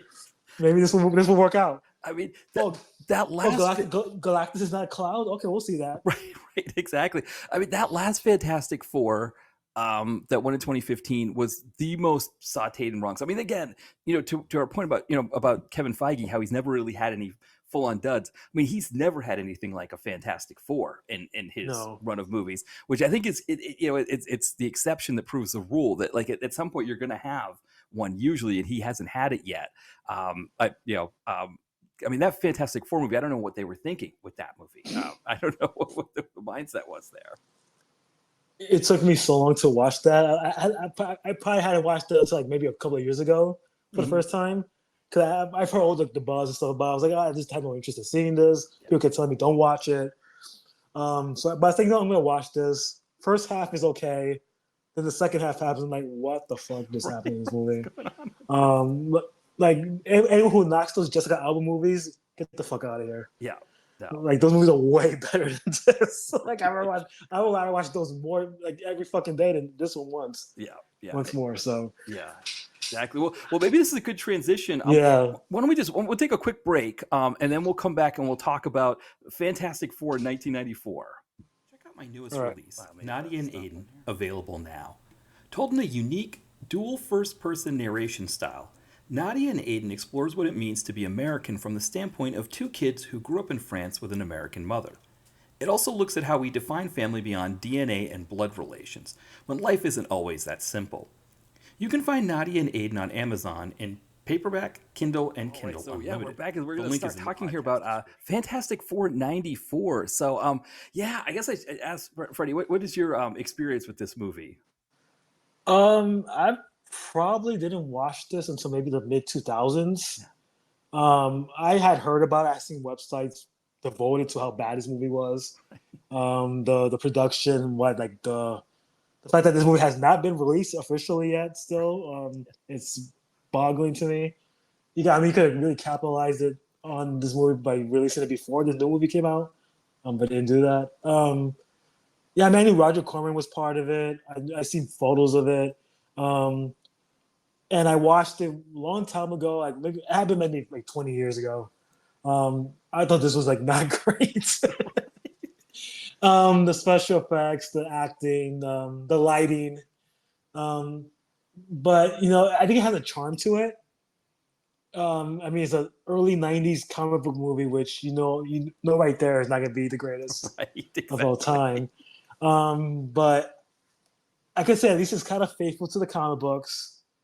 Watching it again a couple of days ago, it was just like, yeah, still not great, but I could kind of respected that it exists. I think they tried the best they could with it.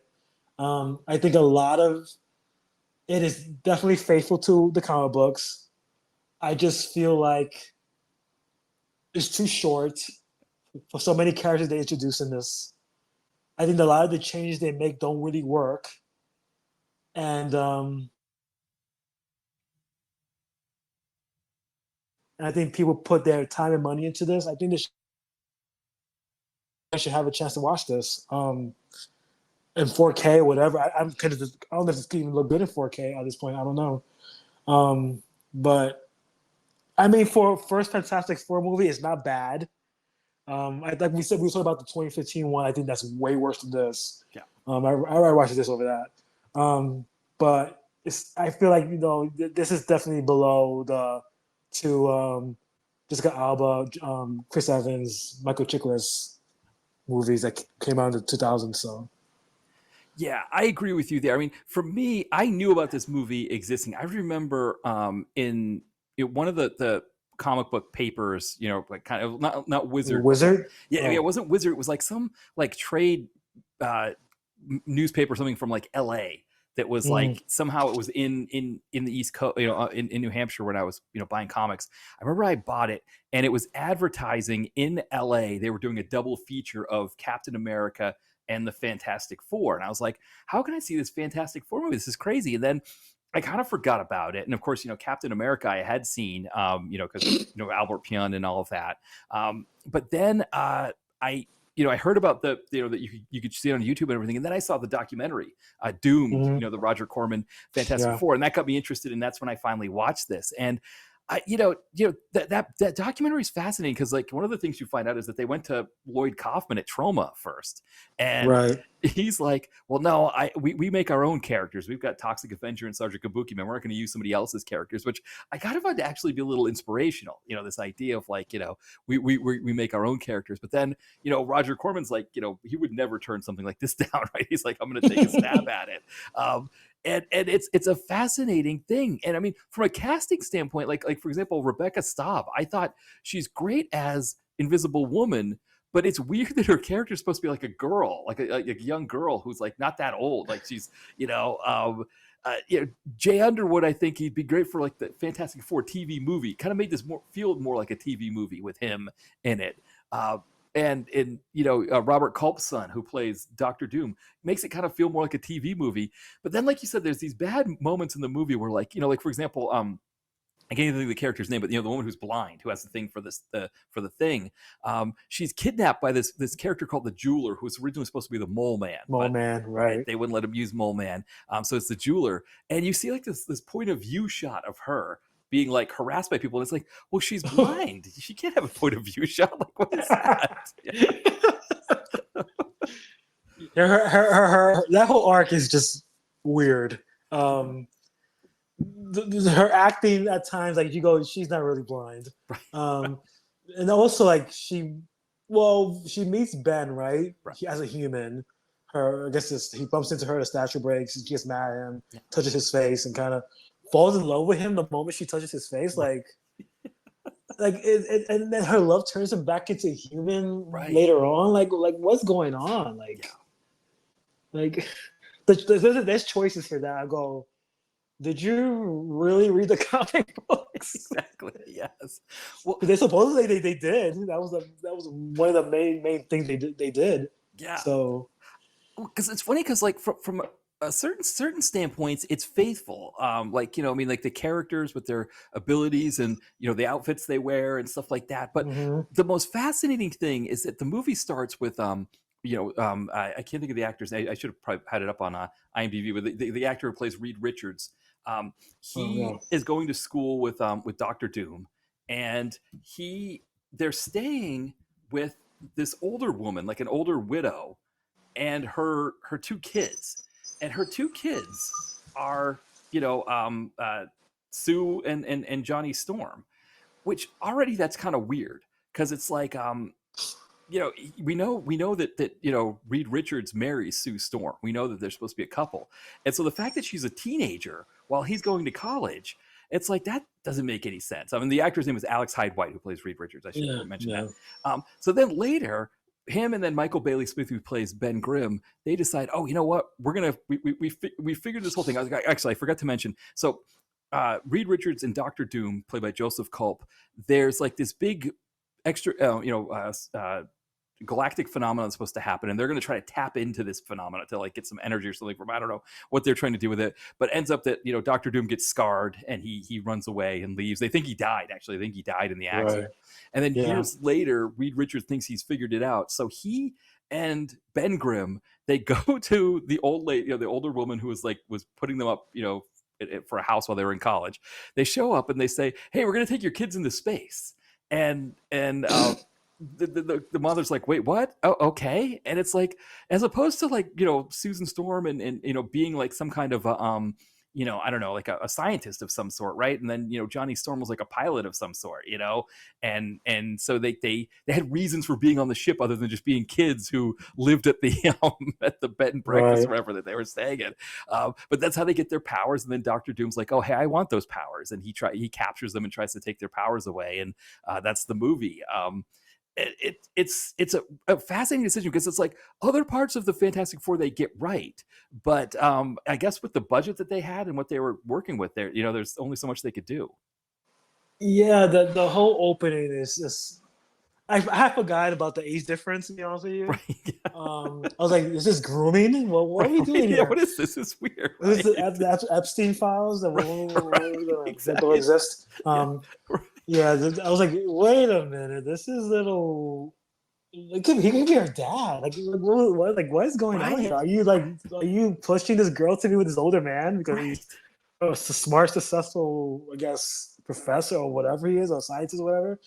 It was just so weird. Yeah. Also, the phenomenon you're talking about, I guess it was like a comet or something. And it was named Colossus. I'm like, why would you name a comet after an X-Men character you have not introduced live action yet? Like, are you trying to confuse your audience here? Right. Oh, Colossus is in this movie? Oh, he's not. Oh, it's a comet. Oh, okay, never mind. It's like weird. The Doctor Doom thing with the electricity. Why would that scar his face? Right. You know what I'm trying to say? Like, it makes no sense. Yeah. Like, it was like an explosion or a fire or something. I get it. Or a potion or something, acid or something. No, he's just getting electrocuted. It's like, okay, sure. And then it's like, yeah, you say it's 10 years later, they meet again. And like, I don't know how old the kids were.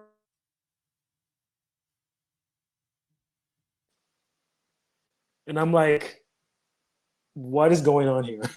like like the casting is it's kind of off here. Um, Especially when Johnny's supposed to be younger and he looks older than all of them. It's a little weird. Yes. Yeah, it's very strange stuff. And so but like you said, despite the fact that it's so strange and it's so much of it makes no sense.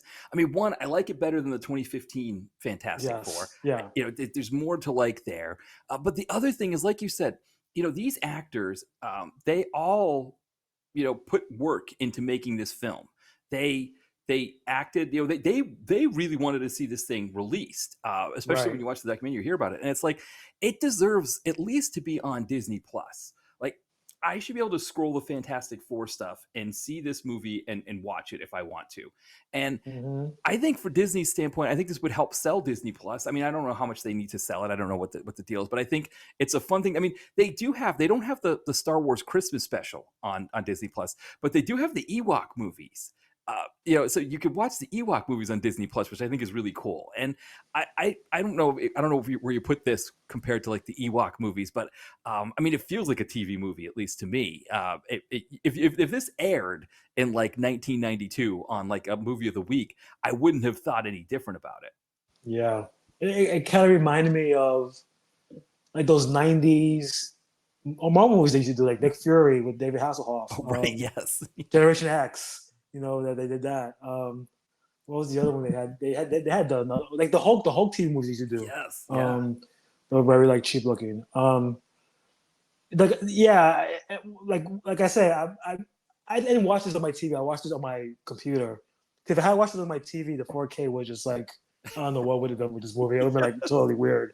Right. Um, And maybe that's why uh, it's never been released, because I think that supposedly Avi Arad got all the copies of it that he could get, and he prevented anybody from getting any, or some, that's supposedly the deal. That's why it doesn't exist. It Somebody was able to smuggle some kind of work print or something like that, and that's what we have here.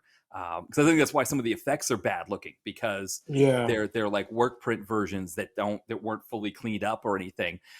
Which, the effects don't change the fact that a blind woman, we were doing point of view from a blind woman's point of view, or that there's kids flying on a spaceship. So yeah, that part doesn't change that. But I wonder if that's part of what it is, and I wonder, from Disney's standpoint, they're just thinking like, let's just leave it on YouTube and not have it pulled down. But we can't get a version that's good enough to put on Disney Plus. but I feel like if you spend so much, like, well, how much did you spend? It was like $1 million or something like that. Yeah, I think. It wasn't that much. Yeah, Like, get your money back out of it. right. You know what I mean? Like, recoup your cash. Like, I mean, yeah, it's not a good movie, but I mean, still, like, people still want to see it. Yeah. Well, and And I feel like it has a charm to it that makes you go, yeah, like this is where this kind of like comic book movies, the modern comic book movies came from, like this kind of stuff. Like it was very much like self-produced in a lot of ways, where it's just like they're doing their own shit, and right. yeah, it's not like the greatest thing ever, but at least they were trying. The actors are trying. They're trying to make a good movie here. You could tell watching this. There's a good movie in here somewhere. Yeah. It's just that they didn't have the budget or probably the right people behind the project to really make it into one. So it's I still find that odd. Like it's 31 years. Like release it already. Like who cares? Yeah. No, I think that's the truth. I think this one, that Captain America movie that Albert Pyun did, the Dolph Lundgren Punisher, which Punisher, I right? heard was supposed to be on Tubi, but I haven't seen it yet. That's another one that's been kind of buried. I think Punisher Warzone, that one shows up on Tubi from time to time, but I think that one and Ghost Rider Spirit of Vengeance, those would be nice to have on Disney Plus too. I mean, I think Disney Plus, should be a repository for all the Marvel movies. I mean, I guess obviously those Sony ones now, some of those are on Netflix. They were on Stars, Mm, so they don't want them on there. But I think it's one of the things I love about the MCU movies all being on Disney Plus is that like I missed some of them when they were in the theater. I could just go back and watch them. I could watch any of them that I want at any time, and it would be kind of fun to have some of these included in there. It would be fun to have, especially this Fantastic Four one, like you said. I think it's a fun one too. I think for parents who have kids now that are like in their teens and stuff like that, to be like, hey, this is what your parents watched, in the early 90s. Also, you gotta remember, like a lot of people like do movie reactions now on like YouTube and stuff. You know how much publicity this movie will get? Hmm. You know, people will watch it, review it. Maybe they'll make fun of it. Maybe they'll think it's bad, but at least you'll get some sort of spotlight on the movie. Right. And people will go, you know what? I might, no way, it looks bad, but I'll watch it with friends with beer and popcorn or whatever, Yeah. and we'll just laugh over it. And yeah, I mean, this is the kind of movie it is. Yeah. And I feel like, if people could watch Batman and Robin, like, which is probably a worse movie than this, to be Right. honest with you, because that should have been much better than is. I mean, yeah, just release this. Who cares? Like, yeah, the Punisher. I still see that kind of like streaming every now and then. Yeah. The Dolph Lundgren one. Um, I think that one. I think that one has more respect than this one. 'Cause I think that's a better movie, honestly. Hmm. But yeah, I feel like these older movies where like the Incredible Hulk stuff. Like, yeah, put that on like maybe on Hulu or something. Well, yeah, Like, the old Incredible Hulk movies are on Tubi. So those oh, they're ones, on TV. Okay, yes, they're okay. available. Because I was going to watch the Daredevil one, the Trial of the Incredible Hulk. Because I don't I was thinking about it and I realized I don't think I saw any of those three when they came out. Because I think I saw them. I was like, oh, okay, more TV movies. Yeah, But I used to watch those. Yeah. yeah, yeah, they're great. But I think, yeah, like you said, it kind of gives people a sense of what people did with comic book movies before, and I think it can really show how far the genre has come because it really, I think it puts in perspective just what Kevin Feige pulled off with the MCU. Right. That he what Marvel had, where Marvel was at for movies at a certain time, and with this movie here with Fantastic Four, the rumor is that because you mentioned Roger Corman wanted to make his money back. The rumor is that he was paid to kill it, but he says that's not true. He says that Avi Arad bought up all the copies, that he wanted it released. But I know like the cast, like they went on tour and talked about the movie, and they were hoping to kind of put enough pressure on people to get it released so people would see it. I think it would be a fun one for people to be able to watch. I think especially for younger people who I think they would get a kick out of this, like you said, movie reactions and things like that. It's an odd. Why like his movie's not that bad. Right. Like it's like what I mean. Like, yeah, it's not good compared to like the other stuff that's come out, but like, yeah, that's part of comic book history. This movie, and I think it's like that's like the anime series that it's the X-Men, the Kitty Pryde one Yeah. that came out in the '80s, where no one releases that. It's on YouTube. That's where you can find it. So, because the animated series in the '90s is much better, so they can't promote this movie or this cartoon. Like, why does it matter? Like, people want to know this stuff. People want to learn about the history of this like genre. Like the first Superman, like I watched the first Superman recently in 4K, right? Still a good movie, but the special effects you could definitely like in 4K they're not great. Oh yes, yeah. So it's like, okay, you go, oh, that's a green screen, oh, that's his wires, there's stuff there, but it's still part of comic book history. And it's like we wouldn't have this Superman if it wasn't for that Superman. So you wouldn't have the new Fantastic Four without this Fantastic Four, because this movie proved that you can make a Fantastic Four movie with these characters. Yes, it's not a 10 out of 10, but at least it's a 5 out of 10. It's had to start from somewhere. So you like acknowledge your history, you know what I mean, and then embrace it. Like, yeah, this exists. Embrace it. And to your point, this is not. I don't even know if this would be a bottom, like top 10 worst comic book movies ever. I No, mean, I think Catwoman I would put worse than this. Again, that other Fantastic Four, which they spent $150 million on. I think way worse than this. right, way worse. Elektra, I don't know what and I don't blame Jennifer Garner for that. I just you have like a villain like Typhoid Mary. You don't use her correctly. I mean, the movie's just again sautéed in wrong sauce. I mean, obviously X-Men Origins Wolverine. Yes, you probably would say X-Men Origins Wolverine was a more competently made movie than this was, or it had more budget behind it and all of that. But like, what they were doing, at least this movie used the characters correctly. Whereas X-Men Origins Wolverine, they didn't know what they were doing with Deadpool, didn't know what they were doing with Gambit, and I don't know how, when everybody wanted Deadpool so badly in the X universe, they wanted him so badly that's the Deadpool you give people. That deserves to be like one of the worst comic book movies ever just for that decision. Robin will be in there because they they messed with that. Right. Superman 3, Superman 4. Superman 4. Oh, of Like, course. I Yeah. mean, come on. Like, there's been a ton of like not good movies. Yeah. Um, what was that? Was Steel? Steel. Like, I mean, Yes. come on. Like, Yes. I could watch Steel on fucking HBO Max. Right. Exactly. Like, what was that? Right. Right.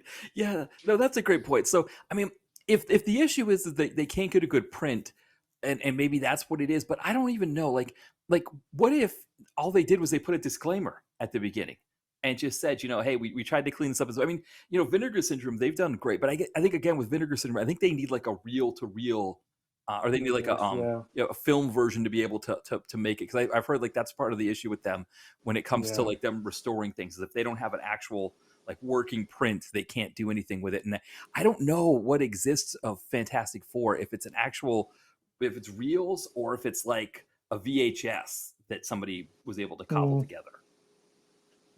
I still think, yeah, I still think you should release it though. Yeah, Like, yeah, like you said, disclaimer, whatever. yeah, This is the best we can show. I mean, I don't know if much people are gonna care once they start watching it. Like, okay, you just get used to it. yeah. Like, I think they feel like people are that stupid about things like that. Like, I mean, I'm sure many will complain, but I'm like, is a 1994 VHS version of a movie like, and it doesn't even look that bad.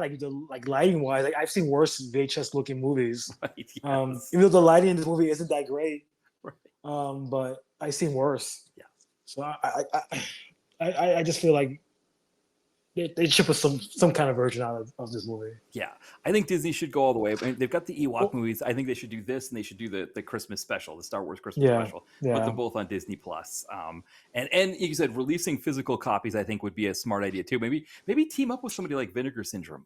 I think company like that, they do mostly indie stuff, but that would show Disney. That would make Disney look really cool if they teamed up with Vinegar Syndrome to put out Fantastic Four. That's the kind of thing that would get them a lot of credibility amongst fan bases. Yeah. Maybe they feel that the YouTube version's enough. I don't know. Yeah. Well, I think the fact that they haven't requested it to be taken down is a big sign that, and I guess all those years Fox, though Fox doesn't seem to ever really be as bad about that kind of thing as like NBC or Disney are, with those, like, because Fox also they left Generation X up all those years too. They see, but I don't know. I was gonna say, yeah, because it seems like NBC's the worst, right? They're the one that's like, you put something up and 2 seconds later you get a copyright strike if it's a Disney or an NBC thing. Yeah, Universal's really bad with that kind of stuff. Yeah. Yeah, I wonder if Disney's mindset is like, hey, it's just it works better in our favor, but yeah, I don't know. One other quick thing I wanted to mention about this movie that's really fascinating is we get some really big stunt names who work on this. So Cole S. McKay, who does a lot of PM Entertainment movies, also worked on the Transformers movies. He does stunt work. And then Spiro Rosados, who did like some of the bigger comic book movies like Captain America: Winter Soldier, but also the Fast and Furious movies. He does stunt work, and then also Denny Pierce, who does a lot of the stunt driving in the Fast and Furious movies. He does stunt work in this as well. So really interesting that we had all these great stunt coordinate, all these great stunt workers in this film who would go on to make a lot of really great stuff later on. They're here in this Fantastic Four movie.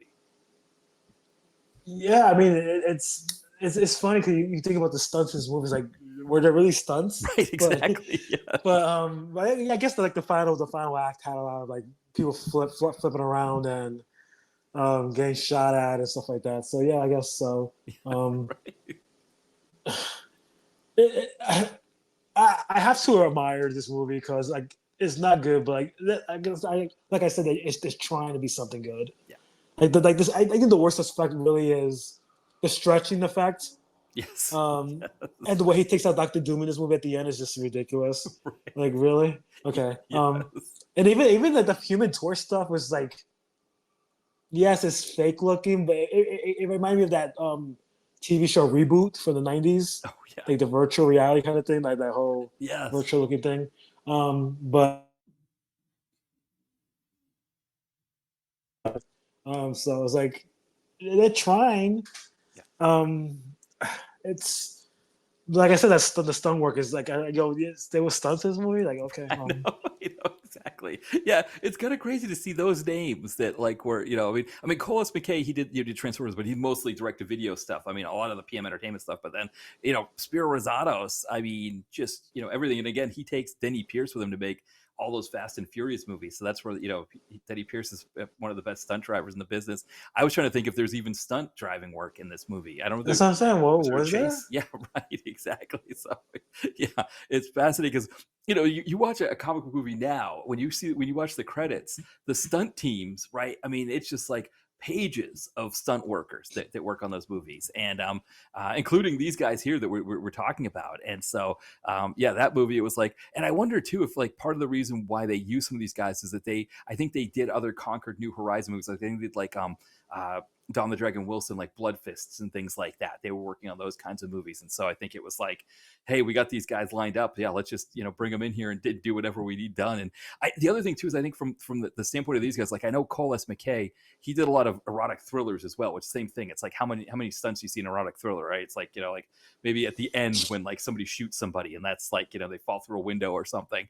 But I think that was kind of the thing, is like these guys could get in and do stuff quick and get out. And so maybe that's what it was. It's like whatever small stunt work we got here, let's just get these guys in here and have them do it. Hey, get paid, build their resume. Yeah. Like, doesn't matter what you're doing, right? So Right. as long as it's legit and you can get more work out of it, go right ahead. Like, Well, and to your point though, too, like, right, everybody who wanted to put this movie on their resume, when they buried the movie, that means you can't put it on your resume.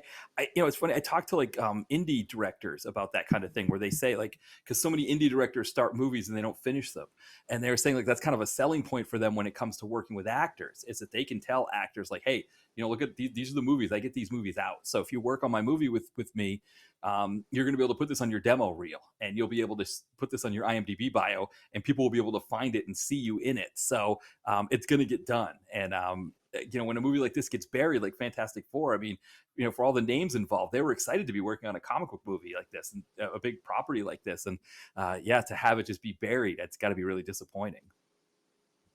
yeah, it's it's funny. Like, when did they decide like when not to release this? Like, 'cause I watched the documentary like a long time ago, so I don't remember like when they decided, like, did they change their mind on it? Well, so But that's the key. That's the key thing, is that Stan Lee did an interview with Kevin Smith where he said they never intended to release it, that this was always supposed to be buried and it was never going to come out. Whereas Roger Corman said, no, this was supposed to be released, and Avi Arad pulled the plug and bought up all the copies of it. And so that's essentially probably how Corman made his money back, as Arad paid.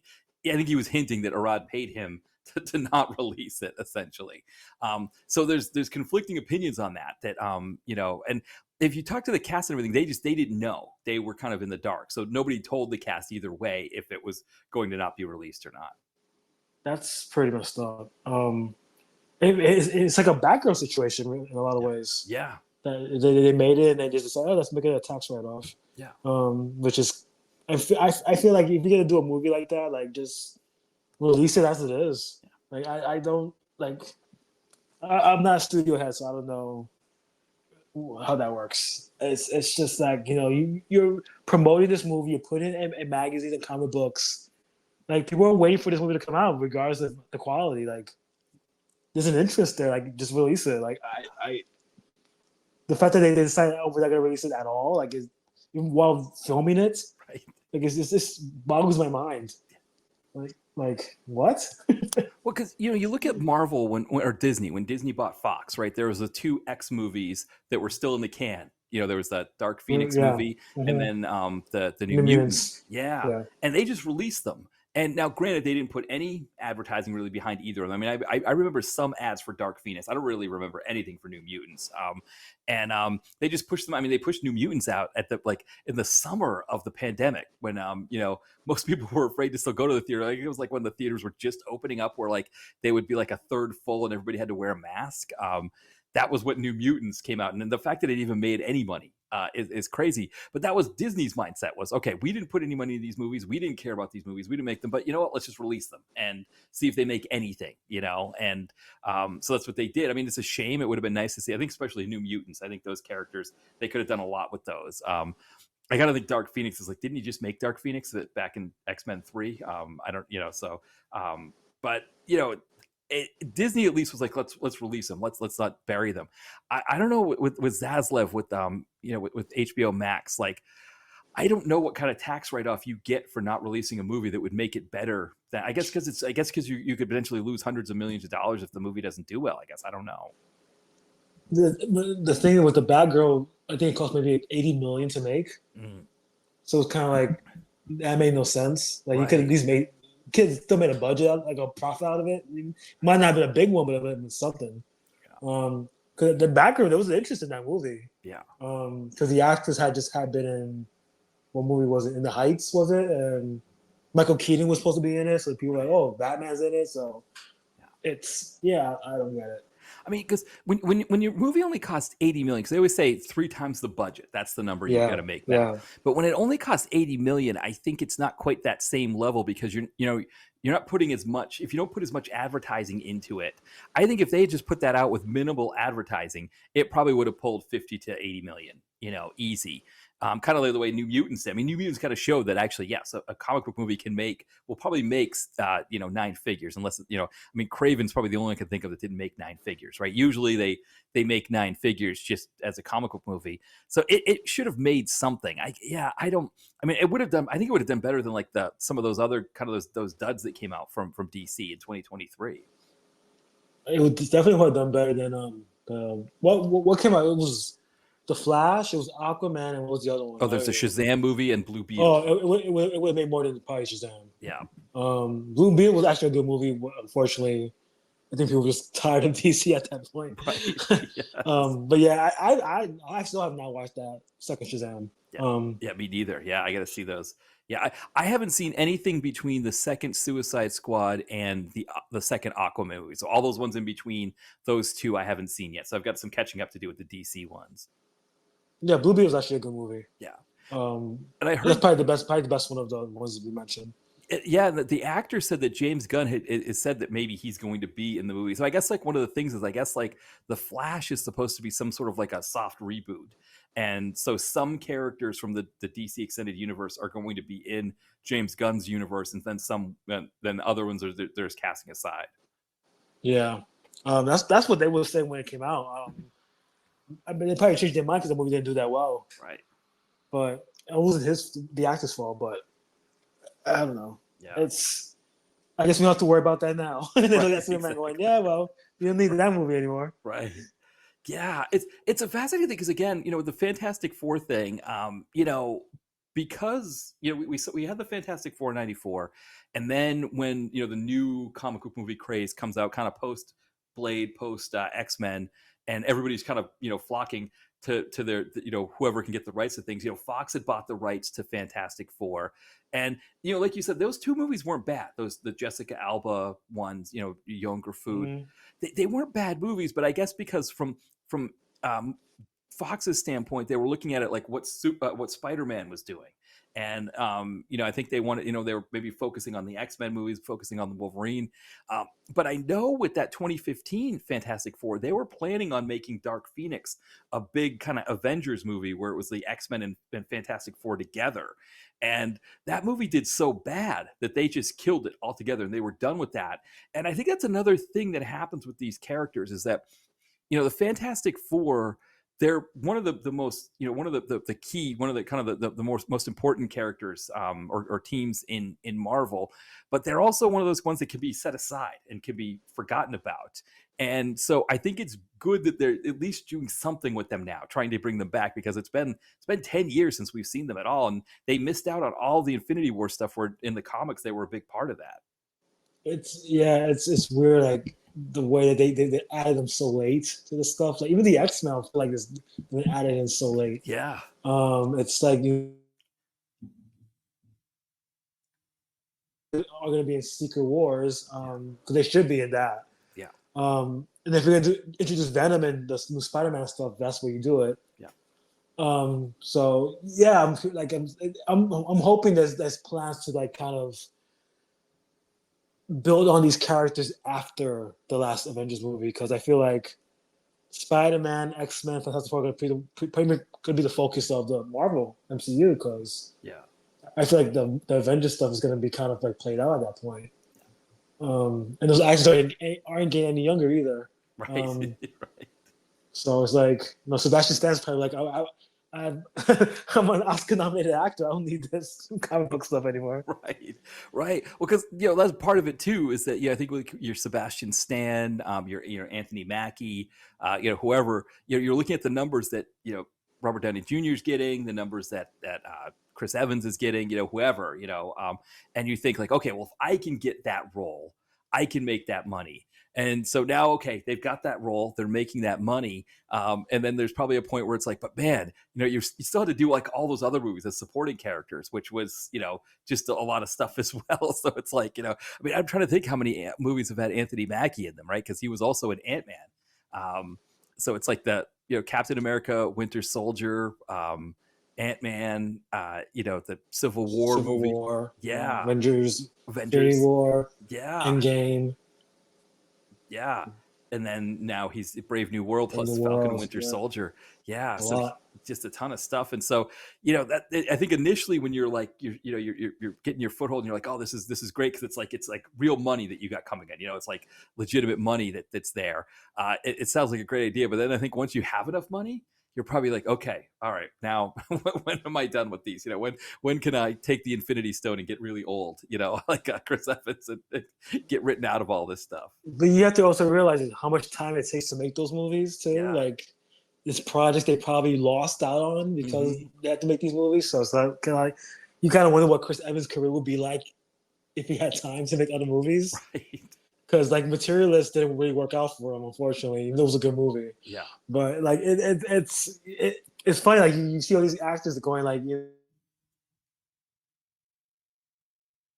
Marvel. Like you look at Zoe Saldana winning an Oscar. Yeah. Like that's probably what they're looking for. Like Robert Downey Jr. won an Oscar, like finally. Like right. And that's why he came back. Oh, I got my Oscar. I can come back now and make like $50 million a movie. Like I don't blame him. Yeah.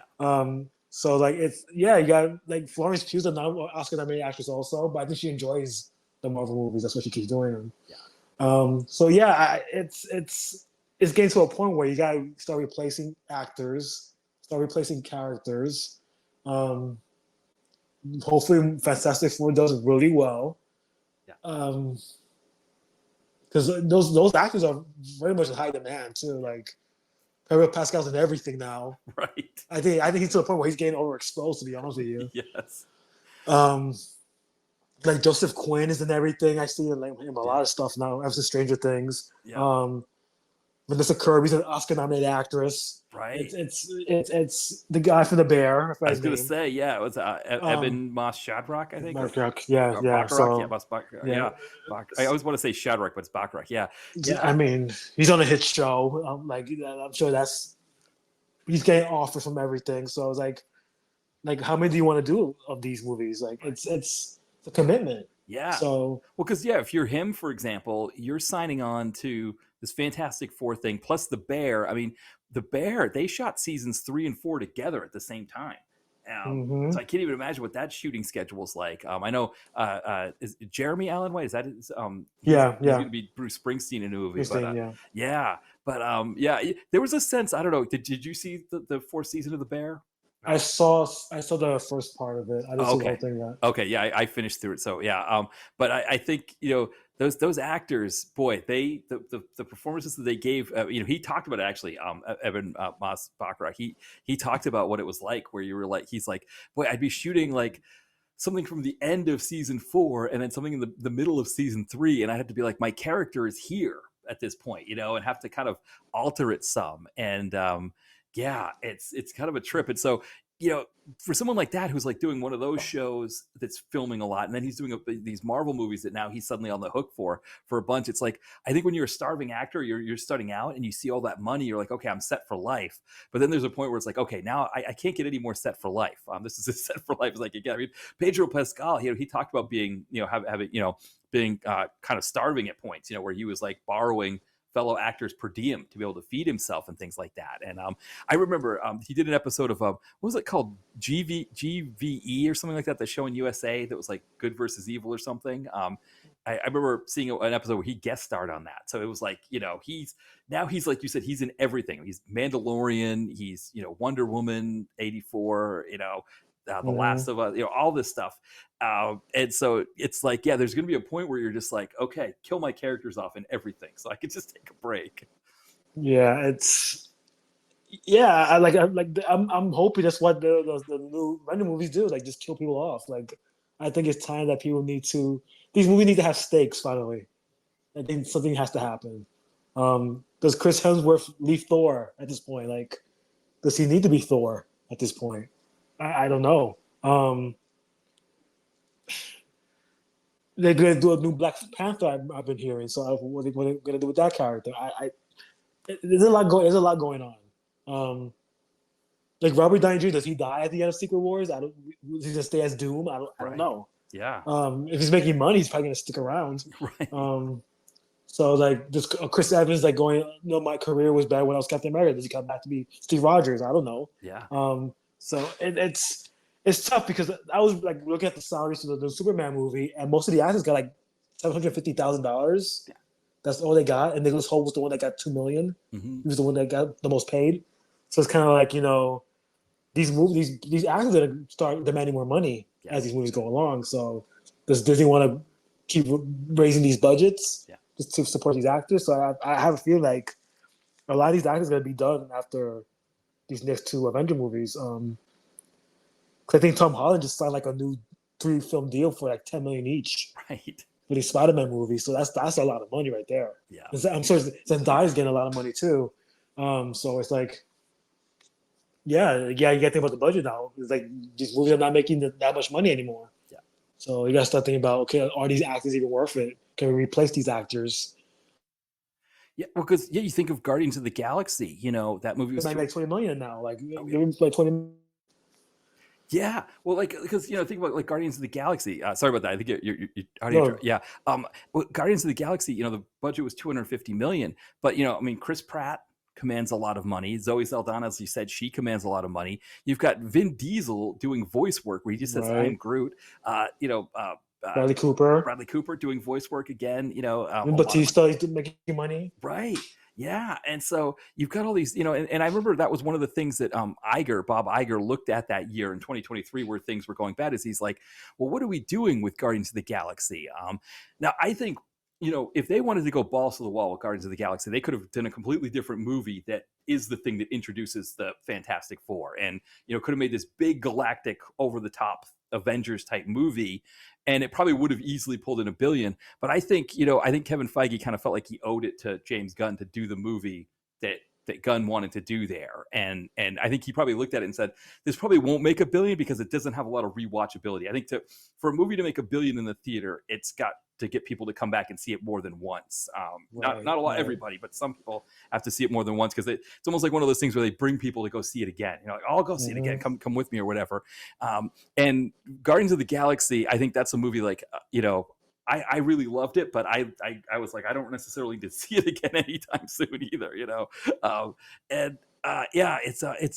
it's interesting. Like when you talk about that, I mean, again, talking about these actors and the money that they were making, when they cast Hugh Jackman as Wolverine, he wasn't making that much. And then it's like you get to Deadpool, where Fox is telling the people making Deadpool, well, you can't have a cameo from Wolverine because it's going to cost $10 million, and we don't want to add $10 million to the budget, which, I mean, I imagine that movie would have, that 10 million probably would have equated to like a couple $100 million more in the box office. So it was a dumb move on their part. But it is that fact that like Hugh Jackman, between the first X-Men movie where he wasn't even their first choice, or maybe even like their third or fourth choice, and they were even going to fire him. They were thinking about firing him because he wasn't doing a good enough job. Suddenly it's now like, oh, well, if we have him cameo in this movie, it's going to cost us $10 million. It was such a crazy turnaround within that time. It's, like I said, I'm not a studio head, so an actor is going to bring in people, put them in the movie. Yeah. Like that's gonna make you money regardless.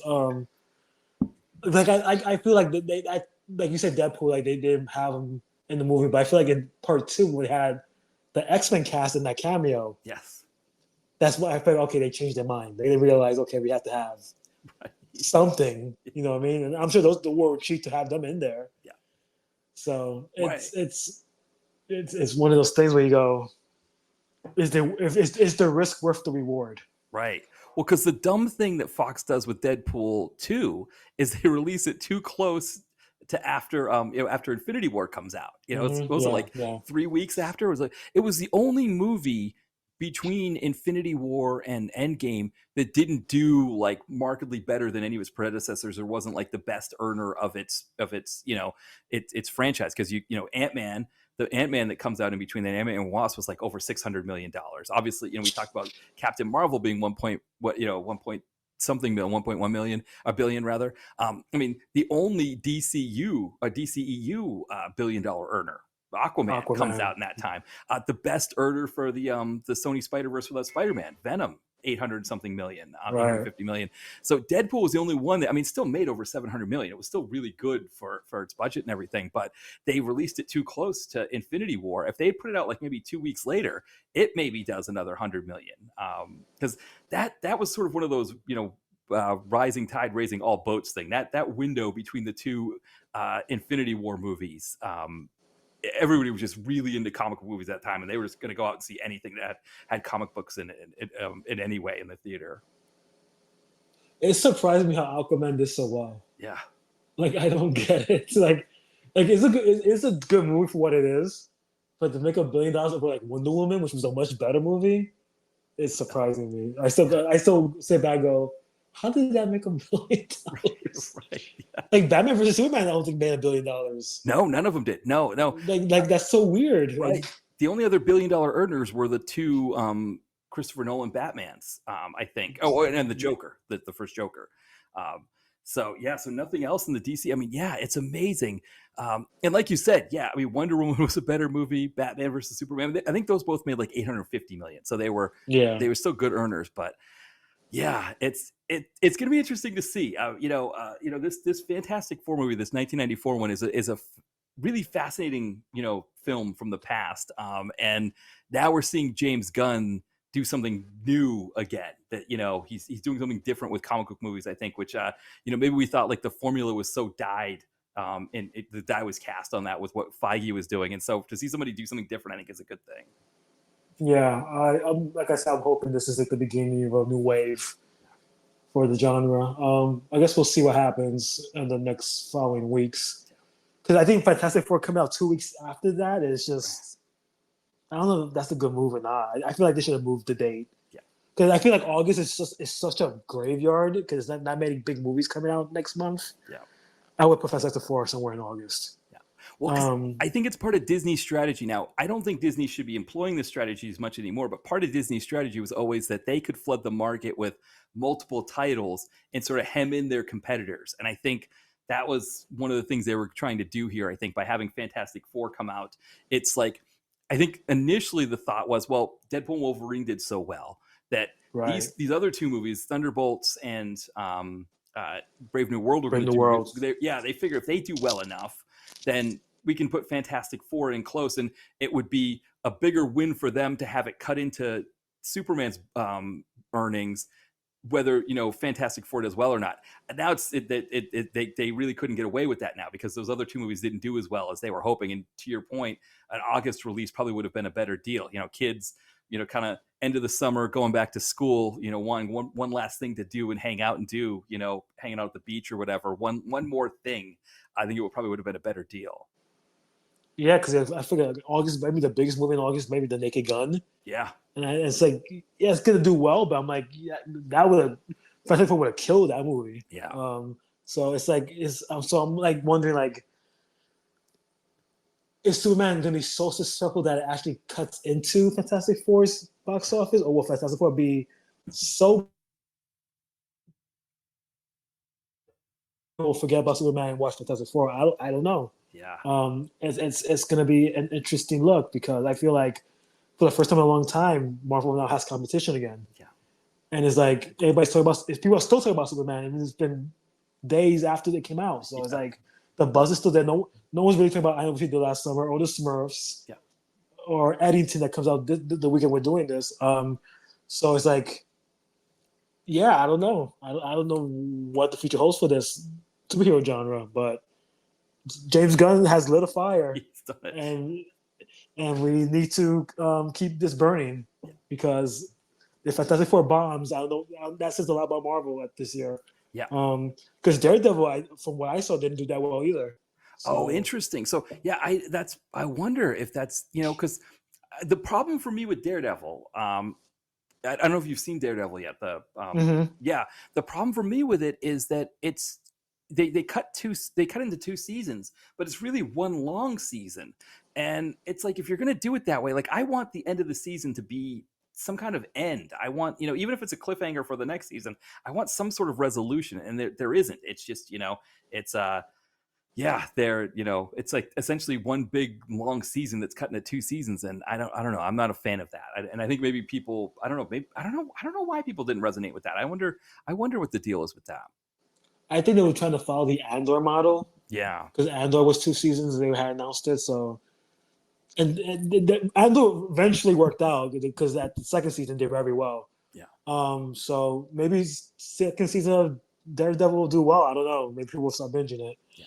But yeah, like Marvel has not had a good year at all. So they're on that Pedro Pascal train. That's hopefully that. Exactly.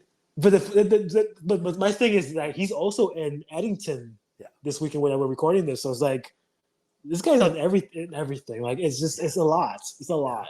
Yeah, and he's got the Mandalorian movies coming out. What, next year? Is that one? And that's the main movie. Yeah. Yeah. God, it's gonna be crazy. Yeah, I mean, you're right about him because he's in everything. But it's almost like one of those things where it's like, who is the best person to play Reed Richards right now of all the actors? It's like, so they probably had to pay him a lot, just because he had so many other things going on. So yeah, it's a fascinating time, and it'll be interesting to see, when we connect back up, whenever, when you're on again, for whenever the next time is we record in the next couple of months, next month or so.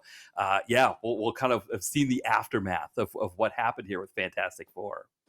Yeah, so I don't think we'll really know until like September. Yeah, I'm sure they'll keep it in the theaters until then because, like I said, August is like nothing. Yeah. So, do you think Superman will be $1 billion film?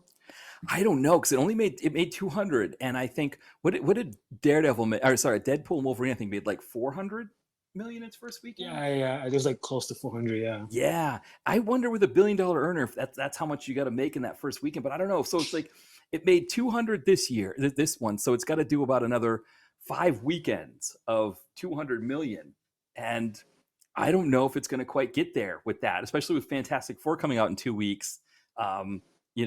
It's because that's the other thing too nowadays is that movies get pulled from the theater sooner. So 5 or 6 more weeks in the theaters probably all it's got left, and then it'll kind of be trickling at that point to like indie theaters. Yeah, I'm sure Fantastic Four is going to take up all the premium screens anyway, like IMAX and Dolby. Yeah, I don't think it's making $1 billion either. But they said like 500 is like the good. Like I guess they'll make a profit. Now I'm sure it'll make that.